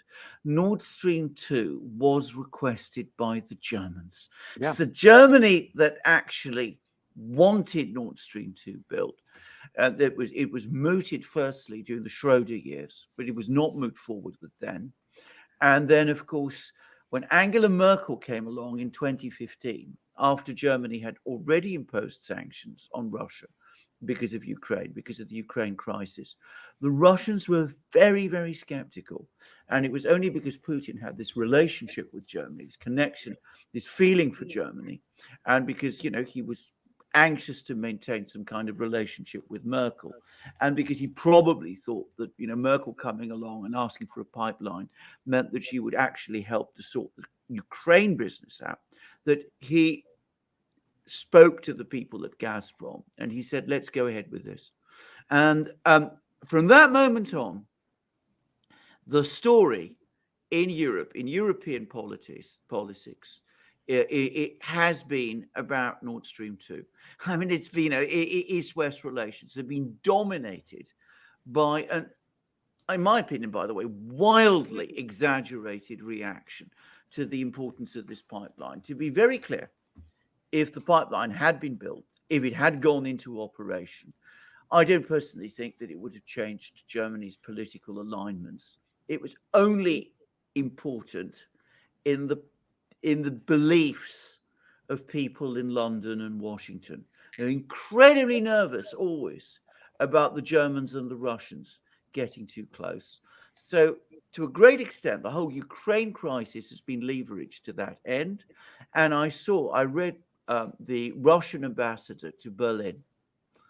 He gave an interview, I think it was to German media, and he said that as a result of what's happened over the last 6 months, the historic reconciliation between the German and Russian people that had been worked on for so long and so hard after, well, the Second World War, but even more so after the Cold War and German reunification, all of that has been rendered naught.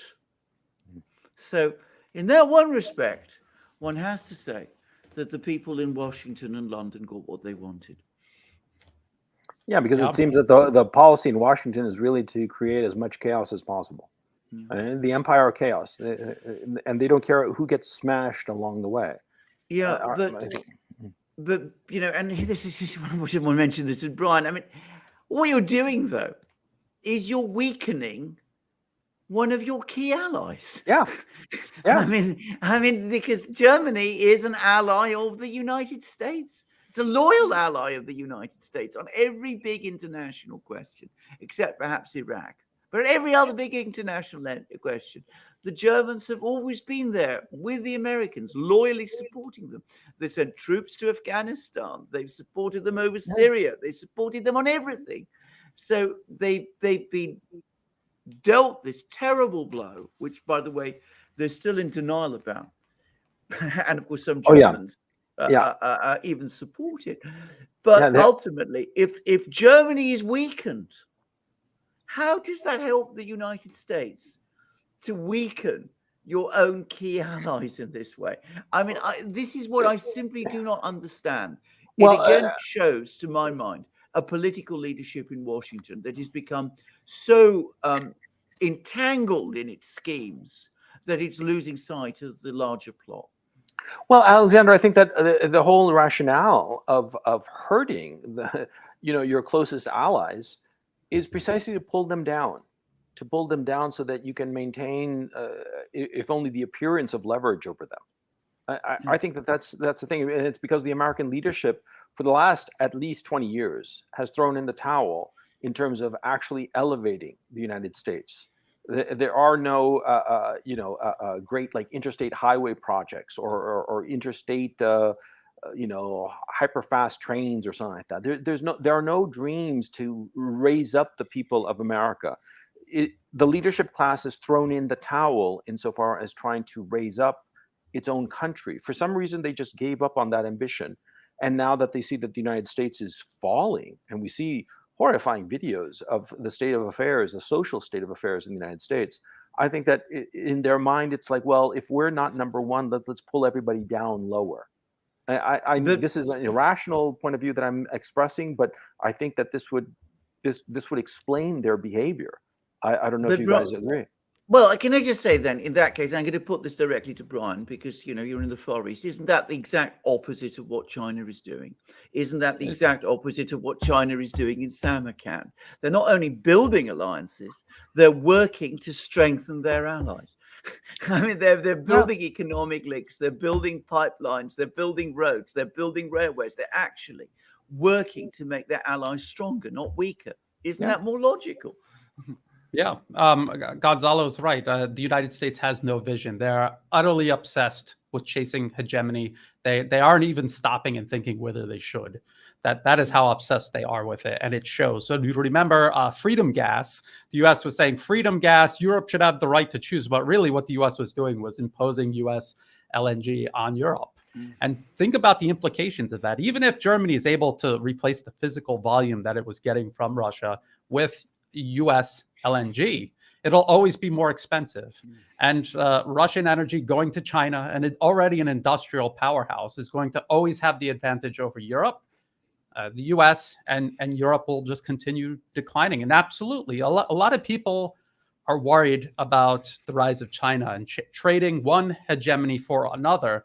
But if you look at the way China is rising with its Belt and Road Initiative, they're building physical infrastructure in other countries. They're not just giving them these loans that are being squandered and generating debt. They are giving them physical, tangible infrastructure that has real value for that country and its economy. Laos, for example, Thailand's neighbor to the north, they are landlocked, and it used to be a nightmare trying to traverse Laos by land. Now you have a high-speed rail line that goes from the capital all the way to China and the rest of its high-speed rail network. Mm-hmm. Now they're able to do all of this trade. They're able to move people and goods anywhere they want, anytime they want, at a very low cost in time and also money. And this is something that is helping Laos in ways that decades and decades of Western NGOs meddling in Laos, pretending that they were helping, never achieved, because it was never meant to achieve it. I think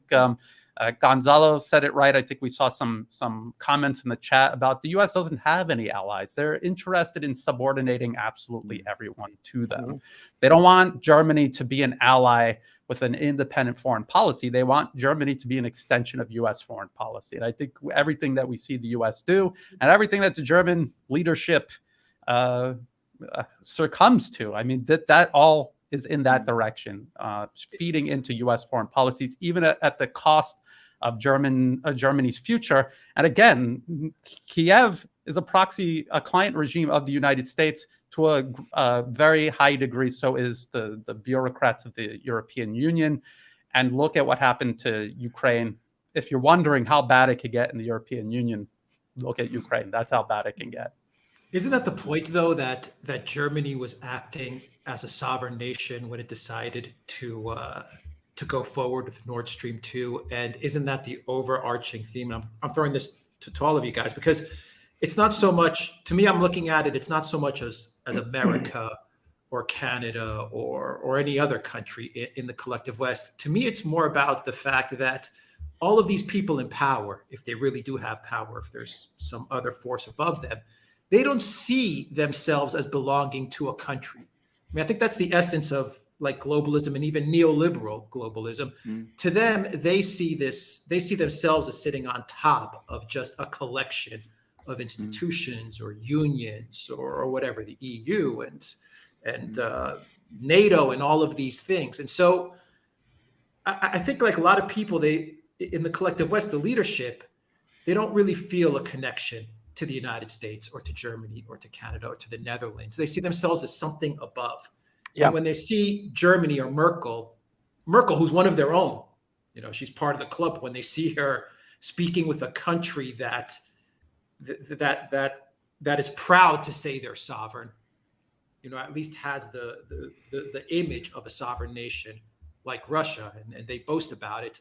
I think they sit there and they say, this is going against our overall vision. This is going against our goal. And I mean, that's why I think you even see in the United States, now they're even going after their own citizens, because to them, these aren't their own citizens. These are people that are pushing back against the globalist neoliberal agenda. I mean, I don't know. Maybe I don't know if I'm expressing that properly. No, you're absolutely right. There's a cosmopolitan international class, leadership class, and it's not just political, but it's also business and think tanks and academia that view the native populations of the Western democracies as separate from themselves, and that they have no point of commonality with them.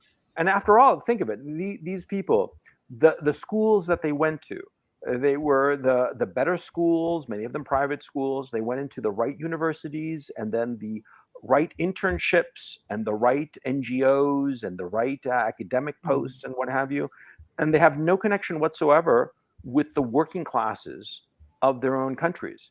And they have been encouraged to view themselves internationally in terms of a leadership class separate from the rest of the people of the West. And so they act more like colonizers, like conquerors over the native people. And so they sort of like throw them a bone here and there, But if the natives get a little uppity, then they start repressing them. And this is the attitude of colonialists, of international colonial class that has nothing in common with the common people. And when push comes to shove, they are going to start repressing them viciously. And the law enforcement organizations, if you start noticing in the United States, for instance, most local law enforcement departments rely very heavily on federal monies. And those federal monies are essential for their ongoing operations. And so surreptitiously, you have in the United States, for instance, what seems to be a local police force is actually federally funded. And those local police, they don't come from that locality. They're hired from across the country. So they have no connection to the people that they are policing. And so they're not going to have any trouble repressing those people and cracking skulls, as the case may be, if they get uppity, if things on an economic level get really bad. And this is not just the United States, it's across Europe, Western Europe, to a certain extent in Latin America even. I can't speak for Asia. Brian would know far better than I would. But this international cosmopolitan in the sense of feeling at ease in various international environments, but having no connection to their own people. I think that's the leadership class that the United States has. And it's a yoke that cannot be expunged. The ship will go down before this leadership class is removed. That's how I see it at this time. And by the way, I said the United States, but I really meant the Western democracies, or so-called democracies, because like they used to kid about the Holy Roman Empire, that it's neither holy nor Roman nor an empire. Well, the Western democracies, yes, they are on the map on the West, but being democratic, no, they're not democratic. It is a regime of manufactured consent in that famous phrase. That's why Baerbock, Alexander Brian Gonzalo, that's why she can give an interview and say, I really don't care what the Germans vote for, what they because say. I'm all in with. She doesn't, and when she says I'm all in with Ukraine, I don't picture it as her meaning that she's all in with the country, the people of Ukraine. No. To me, Ukraine is very much an avatar of globalism. Yeah. For me, it's her saying I'm all in with neoliberal globalism. You know, I don't care what the people think. I'm all in with this ideology, this cult. Yeah, exactly. And I'd like to add also that what you're saying, Gonzalo, about the unelected special interests across the West running things. They don't see themselves as part of the nations they're actually, running. I'd also like to point out that just like colonizers have done all throughout history, there is a high degree of dividing the population against itself. If you're in Russia or you're in China or you're anywhere in Asia and you're listening to messages coming from the government, from through the media, it's all about harmony, working together, putting aside your differences. In the West, it's all about, hey, get them, they're different, and just having everyone at each other's throats all the time, and that keeps them divided and distracted and incapable of even seeing what the problem is, let alone arrive at a solution for it. Yeah. That is completely true. I remember when I went to Asia in 2017, last time I've been to Asia, but I was very, very struck. I was principally in China and Malaysia. The extent to which the messaging all the time was that we all come together, we work together, we're one nation. In Malaysia, of course, it's a nation made up of many, many ethnicities and religions, but there's a constant harping on the importance of harmony. And the same is true in China as well. I have to say I was very, very struck by it. And also about the concern, which is embedded in both countries, both Malaysia and China, for example, in company articles, something I've never seen, that you have to keep always the interests of the wider people in mind, something which you would never see in the West. Certainly not in today's West. Yeah, and the thing is, this colonialist yoke that we have in the West, we can't expunge it. I don't, because they're wise to the fact that I think that they realize on some fundamental level that they are illegitimate. And so they have positioned themselves to use repressive measures and the mechanism of totalitarianism to maintain their positions. And so we've seen it with the Canadian truckers. We've seen it with the Dutch farmers. We've seen it with the yellow vests in France. All the protests in the world are not going to change anything. These people are locked in tight, and they're not going to be dislodged anytime soon. And so the fact is, the only way that they will be dislodged is if the whole ship sinks. And insofar as Europe is concerned, to bring it back to the original point of departure in this conversation, the European economy is toast. There is simply no way to recover from it. The crash has happened. We are simply watching the effects. And it's going to be dreadful for the German people. And the worst part, I am in touch with many people in Germany. Alexander, I know that you have close family or friends there. I forget which. Yeah, and they have no idea what's coming their way. They think that everything is hunky-dory. I myself, my grandmother, my maternal grandmother is German-Danish, so I understand a little bit of the mentality. My great-grandfather was alive while I was a teenager, and so I understand the mentality a little bit of the Germans, that they simply assume ipso facto that their leadership knows what it's doing and they're doing the right thing, and it's a technical decision and it's not just some foolish hysteria. Because the Germans I've been speaking to, they have no idea what's coming their way. And when I tell them, they just believe me.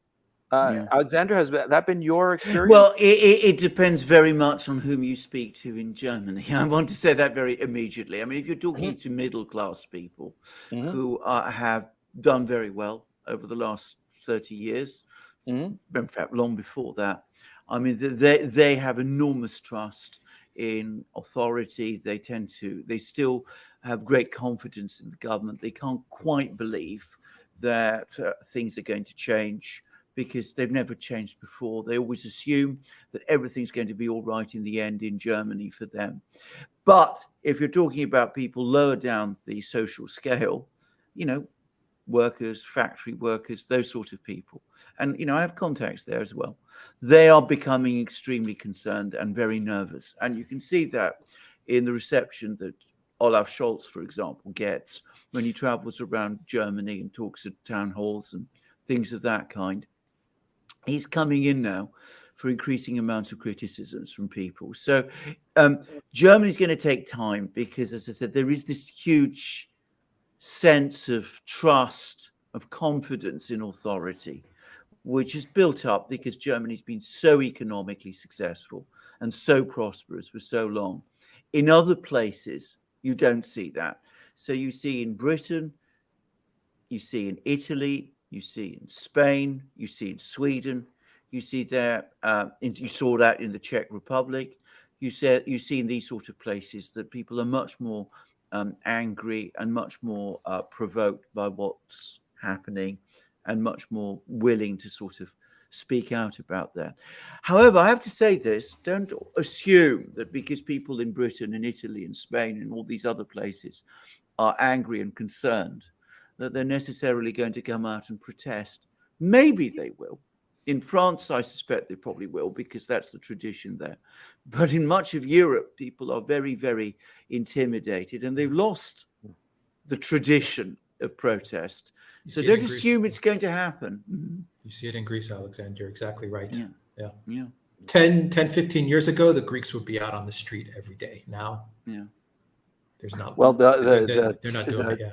The 2012 situation for Greece was so traumatic that they realized that kind of like it's pointless to protest. We're going to get screwed over regardless of what we say.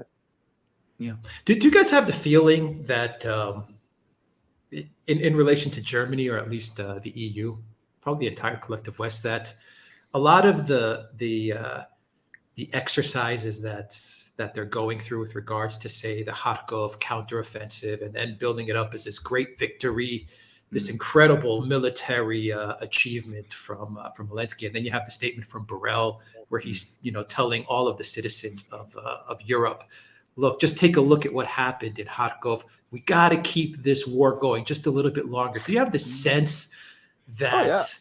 And then van der Leyen now is in Kiev today. that I'm all still of these here. people are okay. That all these people are just Van der Leyen and Borrell and Zelensky and Biden. They're all sitting around saying, let's just fool the people just a little bit longer so we can get to the point of no return and get to this globalist vision, whatever this thing is. Just get to the point where the people, no matter how much protesting, no matter what they do, it's useless. It's a one-way train, One-way ticket to nowhere. Yeah, I just have that feeling that's part of the overarching plan, Can I just make an observation? And I don't know whether Brian agrees with me here, but if you look at statements that have been coming out of Western capitals about this Kharkiv offensive, I sense a difference between the way the military in all of these countries is viewing these events in Kharkiv and the way the politicians are. Even the British Ministry of Defense was pretty low-key about the effect of the Kharkiv counteroffensive.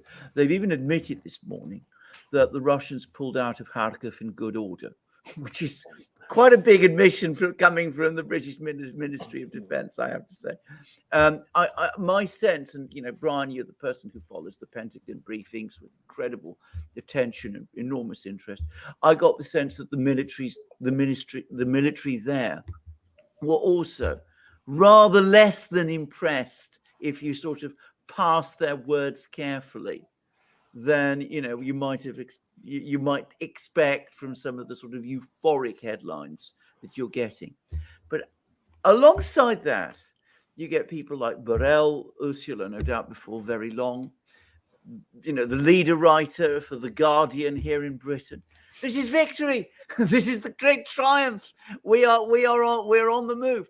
Now, I think partly, I have to say this, I think they're saying that because at some level they want to believe it. I mean, emotionally, it's important to them to believe this thing is going to work. They're going to win out in the end, despite all the cost, despite all the pain. But absolutely, I do think also that they want to keep the European, especially the European populations on board. And they want to keep them on board for a few more weeks, a few more months. Maybe Russia will crumble, but even if it doesn't, well, we've moved our great project a little bit further along. Brian, you follow, the Pentagon. Did you get that sense? Maybe I'm reading more into this than others did, but I got the impression, as I said, that they were a little less. Well, they were, in fact, significantly less euphoric about this than some of the other people were. What did you think? Yeah, their comments were very guarded, and I wouldn't even call it guarded optimism. I think it's just guarded in the sense that they know they have to go along with the propaganda, but they also don't really see how significant it really was for the Ministry of Defense of the UK to admit that. And you hear a lot of others in the Western media saying, well, Russia was losing a battalion a day. There's so many POWs, we don't even know where to put them all. That's what we heard Ukraine say to us, at least. And but they left in an orderly fashion. So how could both be true? Yeah. They can't both be true. And there's no evidence to suggest this. What I have noticed is when I'm reading these Pentagon briefings, or even sometimes watching them when there's a video included, a lot of these journalists simply don't understand how anything works. And they say that there's no such thing as a stupid question, but it's almost every question is an absolutely stupid question rooted in fantasy. And this is because they don't know anything about the topic that they're writing about. And then the emotional factor mixed in because they are all emotionally invested in this. It creates a toxic mix of practical propaganda, but also fantastical thinking. And I just want to kind of touch on something you said, Alexander, and also Alex, the last thing he was discussing. They're kicking the can down the road. They're trying to keep this going a little bit longer because what else can they do at this point? And Alexander, maybe you know more about this than I do, but historically, how do empires usually go into terminal decline? There's no point where they just admit it's over and start doing rational things to kind of wind it down. My dog is barking. Just a second. No, I can talk to that issue, Brian. because it's the identical problem that happened in the 2007-2008 global financial crisis, whereby the Treasury Department and the Federal Reserve Board, rather than do the politically difficult but necessary task of bankrupting the banks, specifically Citibank, and the other banks as well, let them fail so that you can wipe the slate clean, recapitalize new banks, and start fresh with a clean slate and just take your losses. Well, they have that inability to take a loss. And you have to keep in mind something else that is pernicious in our managerial class that few people pay attention to, but I think is crucial, is the notion of IBG, YBG. I don't know if you've ever heard of this. IBG, YBG. I'll be gone, you'll be gone when the proverbial shit hits the fan. And so that's what's going on, because a lot of times in the corporate environment, you've seen this repeatedly. In the banking sector, you saw it all the time, that they knew that the policies that they were doing would eventually blow up the company or the bank that they were running. But they figured, well, I'll be gone, you'll be gone, so let's go ahead and do this that 5-10 years later is going to amount to the bankruptcy of the company. The same attitude is going on with the political leadership. I don't think that they expected the blow up to come so quick with them actually in power. You see what I mean? I think that they figured that this will be kicked down the road to the next president, the next prime minister, the next president of the EU. And they never expected this blow up to come at them. You see what I mean? Can I sorry for the interruption, but can I just make my own quick observations about this? Because both empires and corporations, and I've done an awful lot of insolvency work in my time, they are always in denial about the fact that things are about to collapse until the moment of collapse. And the moment of collapse nearly always comes suddenly. This is a complete myth that imperial collapse is slow. You can see the termites at work for a very long time, but one of the things that happens is that the people who are running it, you see this in companies too, by the way, they're always able to keep on fixing things without actually changing anything. And because, they can fix this thing here, they can plug this leak there, they can find the troops to send to hold on to this province here, whatever, because they can continue juggling. And they juggle all the time. And most of these juggles, all this conjuring works. There comes until it doesn't. Yeah, exactly. There comes a sense, well, we'll just go on doing this.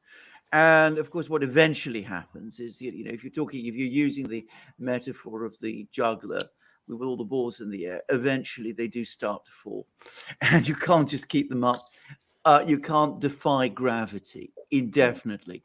But, I've seen this. I've actually personally seen this happen time and again. There's always the belief that something will turn up. It turned up before, so it must turn up again. And, some miracle, some piece of, some unexpected event will happen.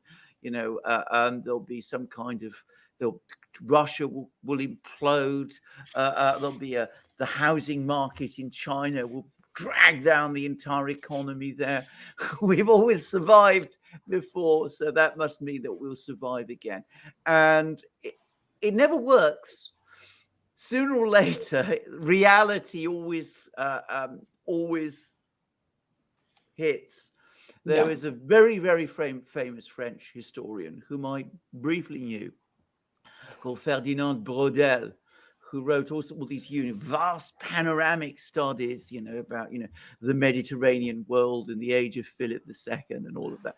But he always used to say, in the long run, the long run always prevails. Yeah. And that is profoundly true. It is exactly how it happens. And as I said, when the collapse comes, it's always sudden. And it's always a surprise to the people who are in charge. They never can quite believe that it's all going to go imploding down around them at the moment when it does, right up to the very last moment. And I think if you look at the human qualities of the people running things right now across the collective West, I don't think it's going to take a lot to surprise them. It's that process that I think we've talked about in the past, where you have a rich family, the grandparents founded the business, they came from the dirt up to riches, and then they've got their parents just barely keeping it together, and then they got the grandkids who squander everything and run it back into the dirt. And I think that's what we're watching on a regional level. Yeah, and that's why I keep thinking to myself that the situation here in Ukraine, it's going to keep on trundling along until all of a sudden it just collapses. Yeah. What that thing will be that will trigger the collapse, it could be anything. Yeah. But at some moment, it seems, that's why I was so curious about the number of troops that are actually available at this time, which I think is a number to keep an eye on and figure out, because there will come a moment when it's just over. I mean, think of the end of the First World War. Germany seemed to be going on in 1918 until all of a sudden it just collapsed. It was over, and it came like almost out of the blue. And further to your point, Brian, about the current leadership, crop of current leaders in the West who are so incompetent. It's not only that they are incompetent. When truly competent people tell them something, that they ought to be doing something, like Henry Kissinger. Whatever you might think of Kissinger, he was a realist and a man very much on the ball who knew more or less how to handle things. He told them, you've got to negotiate this. If you don't negotiate it, it's going to be over. The whole circus is going to fall down. Yeah. And they marginalized him, interestingly enough. And that kind of it proves the point that the current crop of leaders are incompetent and they are unable to view the situation objectively, realistically, and they don't take advice because they think that they know best. And so all of a sudden this whole thing is going to collapse. And that's I think that frankly, I think that this whole conversation that we've had, delightful though it is, in my own case, I'm trying to figure out when that point is going to be, because that point is coming. And I think it's a lot closer than people realize. You can never tell. Again, most people don't know this, but when I did my history degree all those decades ago, the two countries I studied most were the United States and the Soviet Union, Russia. But I remember, going through all the studies. We did an awful lot. I did an awful lot of history around the time of the Civil War and all of this. The point to understand about the American Civil War is that people didn't think it was ending until it suddenly ended. Today we are able to look at all the things and we can say, well, Gettysburg was a turning point, and the South was on the defensive from that moment, and people saw, that the battle in the wilderness was a strategic victory for the Union. That's not what people were thinking at the time. At that time, they were seeing, lots of losses on the Union side. Things didn't seem to be going well. Didn't look at one point as if Lincoln would get reelected. All of those things, until suddenly, as I said, the moment of collapse, when it came suddenly, and it came as a surprise, again, to many people, more so than today is widely understood. I'm afraid my various people who want me are now calling me, and I have to leave. But I wanted to thank you all for what has been an amazing program. Thank you, Alexander. We'll wrap it up right now as well. Take care. Yeah. Take care. Let me 1 second, everybody. All right. So let's wrap it up, and I'll just throw one observation to both Brian and Gonzalo. Going off of Alexander's point, when it happens, it does happen fast. In Greece, the austerity happened like overnight. I remember Babandreou, the prime minister, one day everything seemed to be going okay. We had a little bit of trouble, and then he came out and he said, there's just no more money. That's it. And in Cyprus, the same thing. When they did the bank raid, Gonzalo, Brian, everyone's like, okay, we have some trouble with the EU. We're in debt. We'll figure it out. You go to bed on a Friday, you wake up on a Saturday, and Banks are closed. That is it. So when it happens fast. And we're this gonna kind have of answers Denise's question right there as well. we're going to have When it multiple happens, it collapses. happens. We're going to have multiple collapses over the next 12 to 24 months. We're going to have certainly the Ukraine collapse. That's in the cards. And I think that nobody really disputes that. We're also going to have the German EU collapse. We can differentiate it, but there will be a point where EU countries decide, this isn't worth it. This is, for instance, like what's happening with EU, sort of like trying to punitively punish Hungary. I mean, all of a sudden there are going to be a lot of countries that say, this isn't worth it. And of course it becomes like a zipper. Like once one goes, then they all start going, And I think to use a often used metaphor, it could be like really a series of dominoes where one falls and then the next and the next, and it just becomes bigger and bigger. That meme of the tiny little domino that's pushed over, and it pushes down a series of larger dominoes until the final one is like, 2 meters tall and massive. And it's because of that little push that knocks all the others over. I think that's basically what's going to be happening once there is that first break. And I think personally that first break will be obvious, and it'll set off a chain reaction across the West.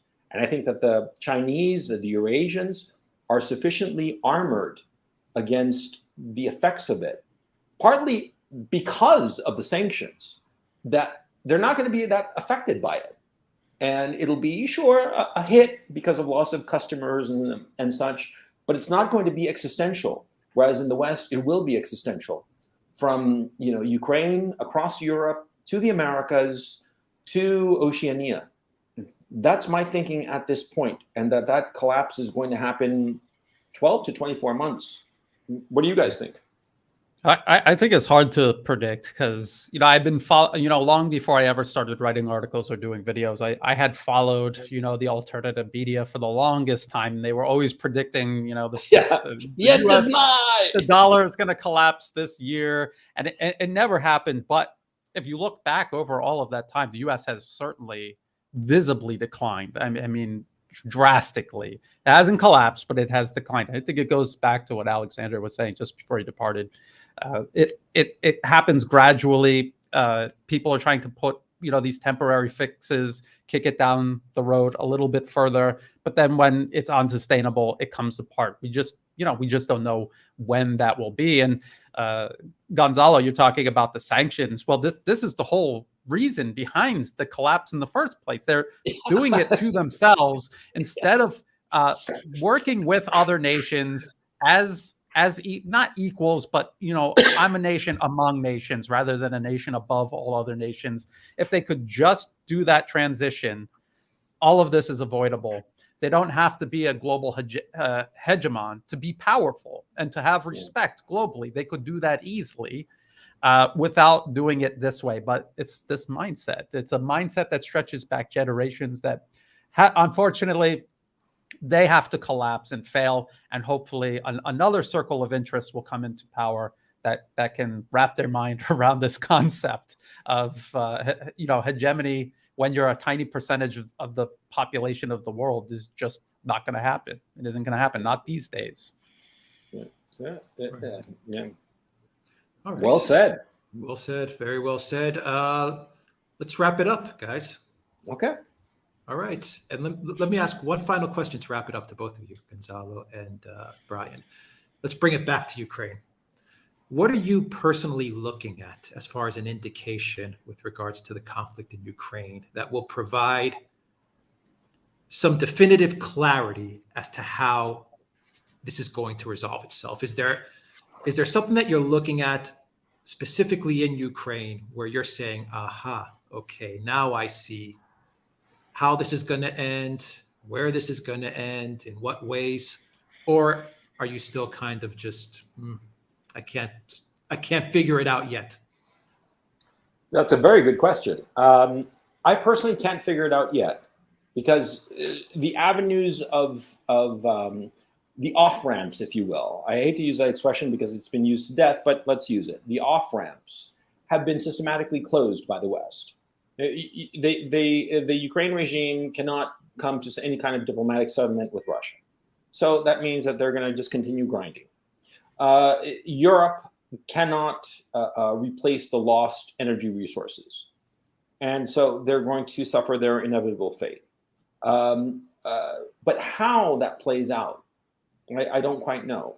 Insofar as here on the ground, my thinking has always been, if all of a sudden you start seeing large numbers of Ukrainian soldiers just laying down their weapons and raising the white flag, and I'm talking thousands, okay?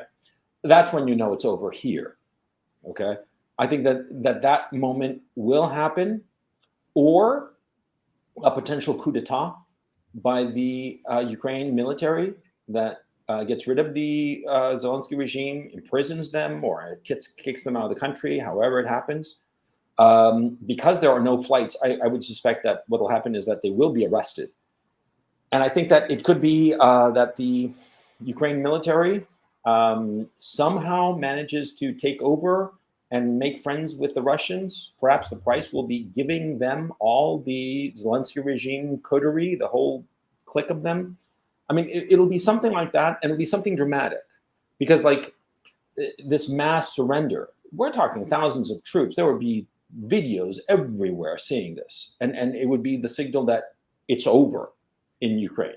The same with, say somebody in the military taking over from Zelensky. I don't think it would be Zaluzny, to tell you the truth, the commander-in-chief of the armed forces. I think it would be some colonel somewhere that we've never even heard of, because that seems to be what happens in a lot of these coups d'etats. That's usually some obscure officer who comes out of nowhere and just takes over, and he gets rid of the corrupt leadership, takes over, straightens out what needs to be straightened out. But we will see. But when it happens, it'll be so obvious that there will be no question. It'll be something really, really obvious. But what that is, I don't know. Brian, what are your thoughts?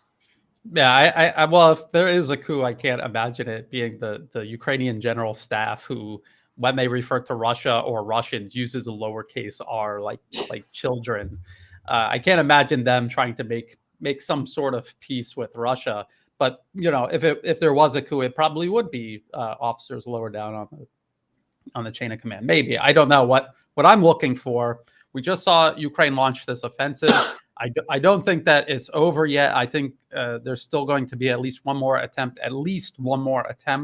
But once this is done, once this has all played out, we are going to see just how exhausted Ukrainian forces are, because Russia is either going to be moving quicker across the battlefield once they get back into their offensives, or it's going to continue grinding the way it has been. And then we have to start asking, how much damage did this offensive actually do to Ukraine's forces? When Germany launched the Ardennes offensive, that was everything they had. They threw it in, and once it was gone, once it was over, that left them more vulnerable. That increased the speed of their defeat.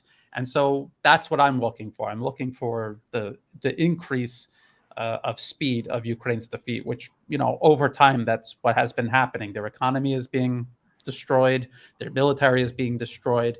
They've been losing territory. So we'll see if that starts to accelerate. It's because that offensive was everything they had left thrown into this. That's what I'm looking for the next weeks and maybe month or two. Yeah, because the collapse of the Ardennes offensive was in January, if I recall, 45, and by May it was over. Yeah. Right? I mean, the war was over. So yeah, it would be 4 months after that big push. Perhaps we're going to see something like that. The winter is, of course, going to be very grim for the Zelensky regime forces, and so yeah. I just want to say one more thing. That article from Business Insider citing the Wall Street Journal talking about their whole plan is to make 12,000 rounds a month for 155 millimeter artillery. I mean, again, that's 400 shells a day. That is nothing. Such a small amount. That is not going to help them. They're running out of their Soviet era 152 millimeter. They're running out of that. And this is what they're going. This is not a plan. Like your plan should at least be aiming at something that they can actually use. This is a plan that falls far short of that. What kind of plan is that? I don't. I have no idea why they would announce that. But to your Maybe point, Alex, they're plugging every hole that they possibly can, figuring that something will stick. Right, Brian? Well, again, they have to. This is them asking a company if they can do this. This isn't even the company setting up the production yet. That takes time to do. It takes time to do that. So, I mean, what do they think is going to happen between now and the time this finally goes into effect, and they send the first 12,000 rounds, and they're like, hey guys, 400 a day, okay, that's all you get. I don't see how that's going to help them. I really, and a lot of people don't seem to understand when I say that this is not going to change anything. It's not going to help. Of course, it's going to help extend this, keep this going, but it's not going to change the outcome. I think that is one thing that is clear. And even as Alexander was asking about, the guarded language that a lot of people in the West are using, not everyone, but a lot, especially the military people. Yeah, the military. Yeah, about this Kharkov offensive. I mean, what does that tell you? I mean, people should be thinking they're on this emotional high. But if you really just look at what people are actually saying on your side, what they're saying is not actually something to be optimistic about. Well, the Western military after Yaroviv, they knew Yavoriv. Sorry, I always screw up that name. After that attack in early March, they knew that they couldn't handle the Russian military. They have a fair sense of what's really going on, and they have the numbers. And so they have to go along with this propaganda bullshit, but they don't want any piece of the Russian army because they know they'll get hammered. And we keep talking about, how this SMO is with Russia with both hands tied behind its back. No, it's basically Russia holding back its best troops, its best gear, and waiting for NATO. And basically, just by that fact, they're telling NATO, we're ready for you guys. If you really mess with us and cross the Polish-Belarus border, or really flood into Western Ukraine, we're going to hit you so hard that it's going to be one of the worst disasters for you since Pearl Harbor. And it won't have a happy ending like Pearl Harbor did. I think that's basically the Russian thinking. And I think that the Western military has understood that. I mean, let's look at the positive side of the equation. I think the Western military knows that it cannot handle Russia. Not in a land war, not in Russia's front doorstep. So they don't want a piece of that. And so that's why there's all this attention with China. And I think that the American military, certainly the American military, has made that really clear to the political leadership, to the State Department, to the European Union, that they cannot handle the Russians on their home turf with a full force of the Russian armed force. And so I think that that's what's going on, and to go back to the issue of why they're being so cautious, because they know the truth. They know the truth because we here are four fools online, and we have a clear sense of what's going on. These guys in the Pentagon, with all their satellites and their real-time intelligence and all this bullshit, they know the truth. They know the exact same things that we're talking about. They know that the whole Kharkov thing was, taking over cow country and suffering horrifying losses, empty cow country and suffering horrifying losses. So, they can't crow about it. The propagandists will, but the professional military, at least they have enough dignity left to admit that, this isn't such a great thing. Yeah, yeah, exactly right. Exactly right. That's why the first thing that Zelensky does, he goes to Izium so he can partake in a photo. Izium was emptied, and it took the Zelensky regime forces several days, I believe, to finally get to Izium, to an empty town. And it still took them quite a few days. That's the great victory. Jesus Christ. That's embarrassing. Yeah. And one last thing, I guess, the Rand Corporation paper 2019 extending Russia, they weren't even talking about, hey, let's do this so that we could start a full-fledged war with Russia. They were just, you're trying to collapse Russia without having to do that. So I don't even think that that's something they're thinking about doing. But I've also kind of thrown the idea around that Russia is holding something back just in case case NATO is tempted to do something, maybe not the U.S., but have Poland go in there or something. So that I think that is why they're doing it the way they're doing it. I mean, you have to realize how much pressure there must have been from the State Department, from Poland, from all sorts of different sources for NATO to put boots on the ground. And a lot of them must have been pointing at the map and saying, look, it's all empty. There are no Russian troops everywhere west of the Dnieper. Why don't we put some, a couple of divisions of NATO and see what they can do and like take it for a spin kind of thing. There must have been extraordinary pressure. And it's information that we will likely never know unless we have some fabulous bit of luck and somebody spills the beans. But I mean, it must be a daily pressure. And that would lead me to conclude that NATO and the Pentagon are really scared of the Russians. They really don't want any part of them. That's my conclusion. Would you agree with that assessment? It's hard to tell. I think this was meant to be a proxy conflict. I don't think that they have any desire to fight Russia directly for all the reasons you're talking. I mean, the U.S., their whole military has been configured for years and years, decades even, to fight these small wars. It's not set up. They admit it's not set up. This is why the equipment they're giving Ukraine is not effective on the battlefield. It's because it's meant to fight small wars. It's not meant to fight a real enemy. Italian tactical groups. Yeah, it's not meant for it's that. too much of a risk for NATO to get involved is how I see it, because NATO's a business. And I think they're saying to themselves, we're not going to beat the Russians in Ukraine. It's not going to happen. Well, maybe it'll happen, but I don't think it's going to happen. I think there's like this board of directors meeting there, and they're saying, you know what, if we go in there and we get our asses handed to us, then we're out of business. I mean, our business is over. We're closing. And I think it's just a better decision for them to say, you know what, let's fight this proxy war. Let's now we've got the traditional enemy. Now we can, really piggyback off of this product. Russia, once again, Russia is the enemy, because NATO had like a 10, 15-year period where they were kind of like, well, the enemy is terrorism and the enemy is Al-Qaeda. And they were kind of, floating around there. They didn't really have a real enemy there. And NATO was lagging. A lot of people were saying, what the hell's NATO's purpose anymore?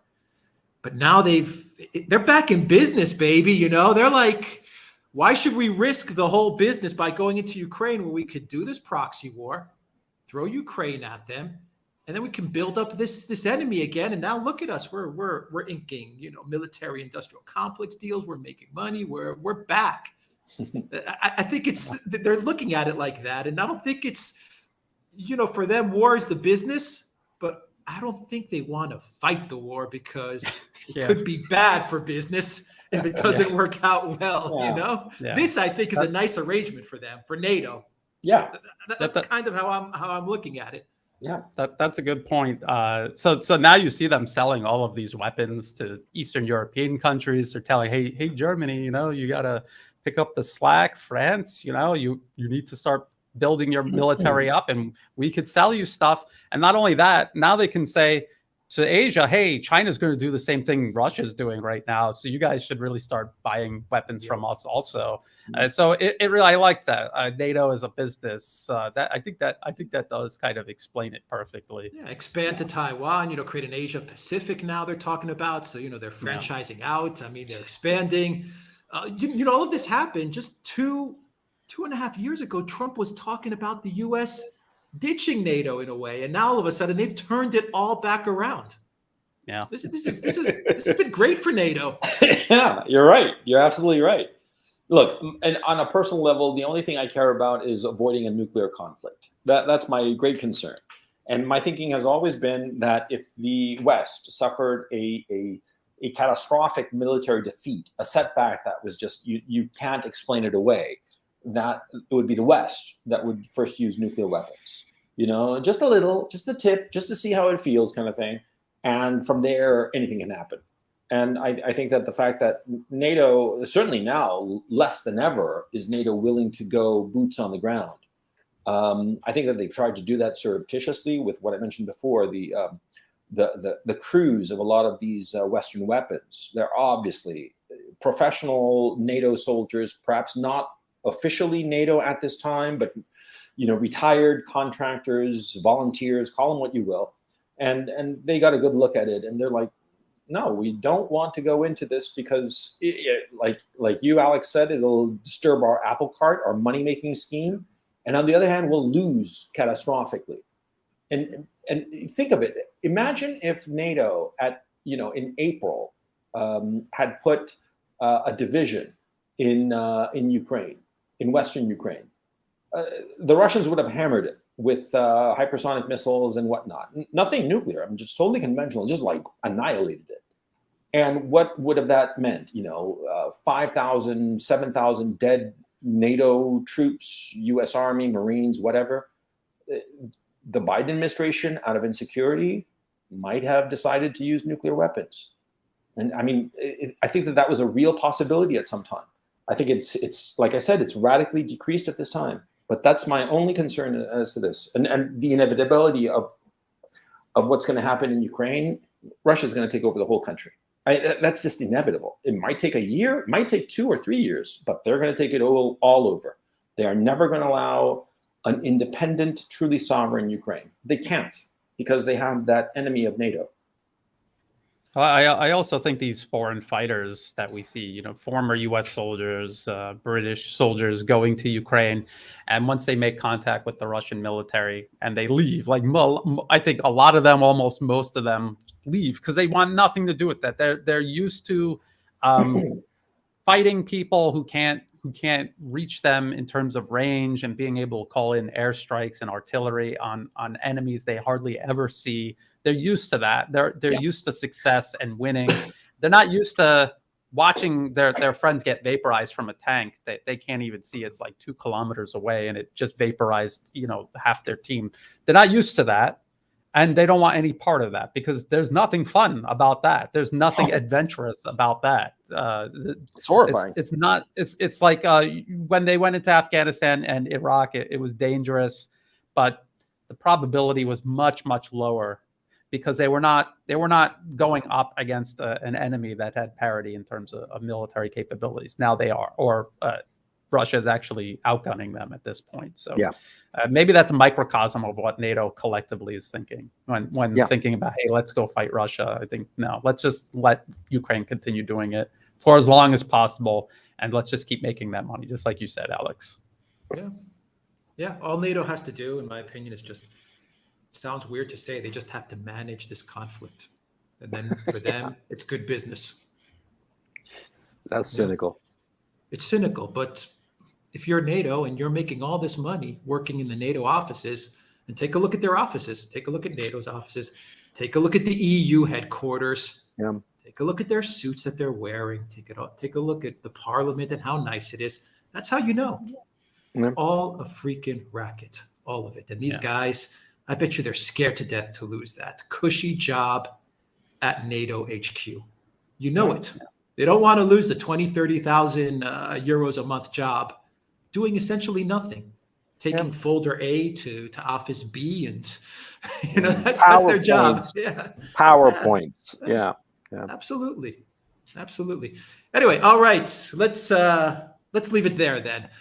Thank you very, very much to Mr. Gonzalo Lira. Thank you, Gonzalo. And everyone can find Gonzalo at his YouTube channel. I will put a link in the description box down below. Thank you very, very much to Mr. Brian Berletic at the new Atlas. Brian, we will have your YouTube channel in the description box down below, as well as your Telegram channel, and what else? Your Rumble channel? Rumble, Odyssey. Yeah, Rumble and Odyssey. Yeah. All right. And Gonzalo, a lot of people were saying in the Odyssey chat that you should open up an Odyssey as well.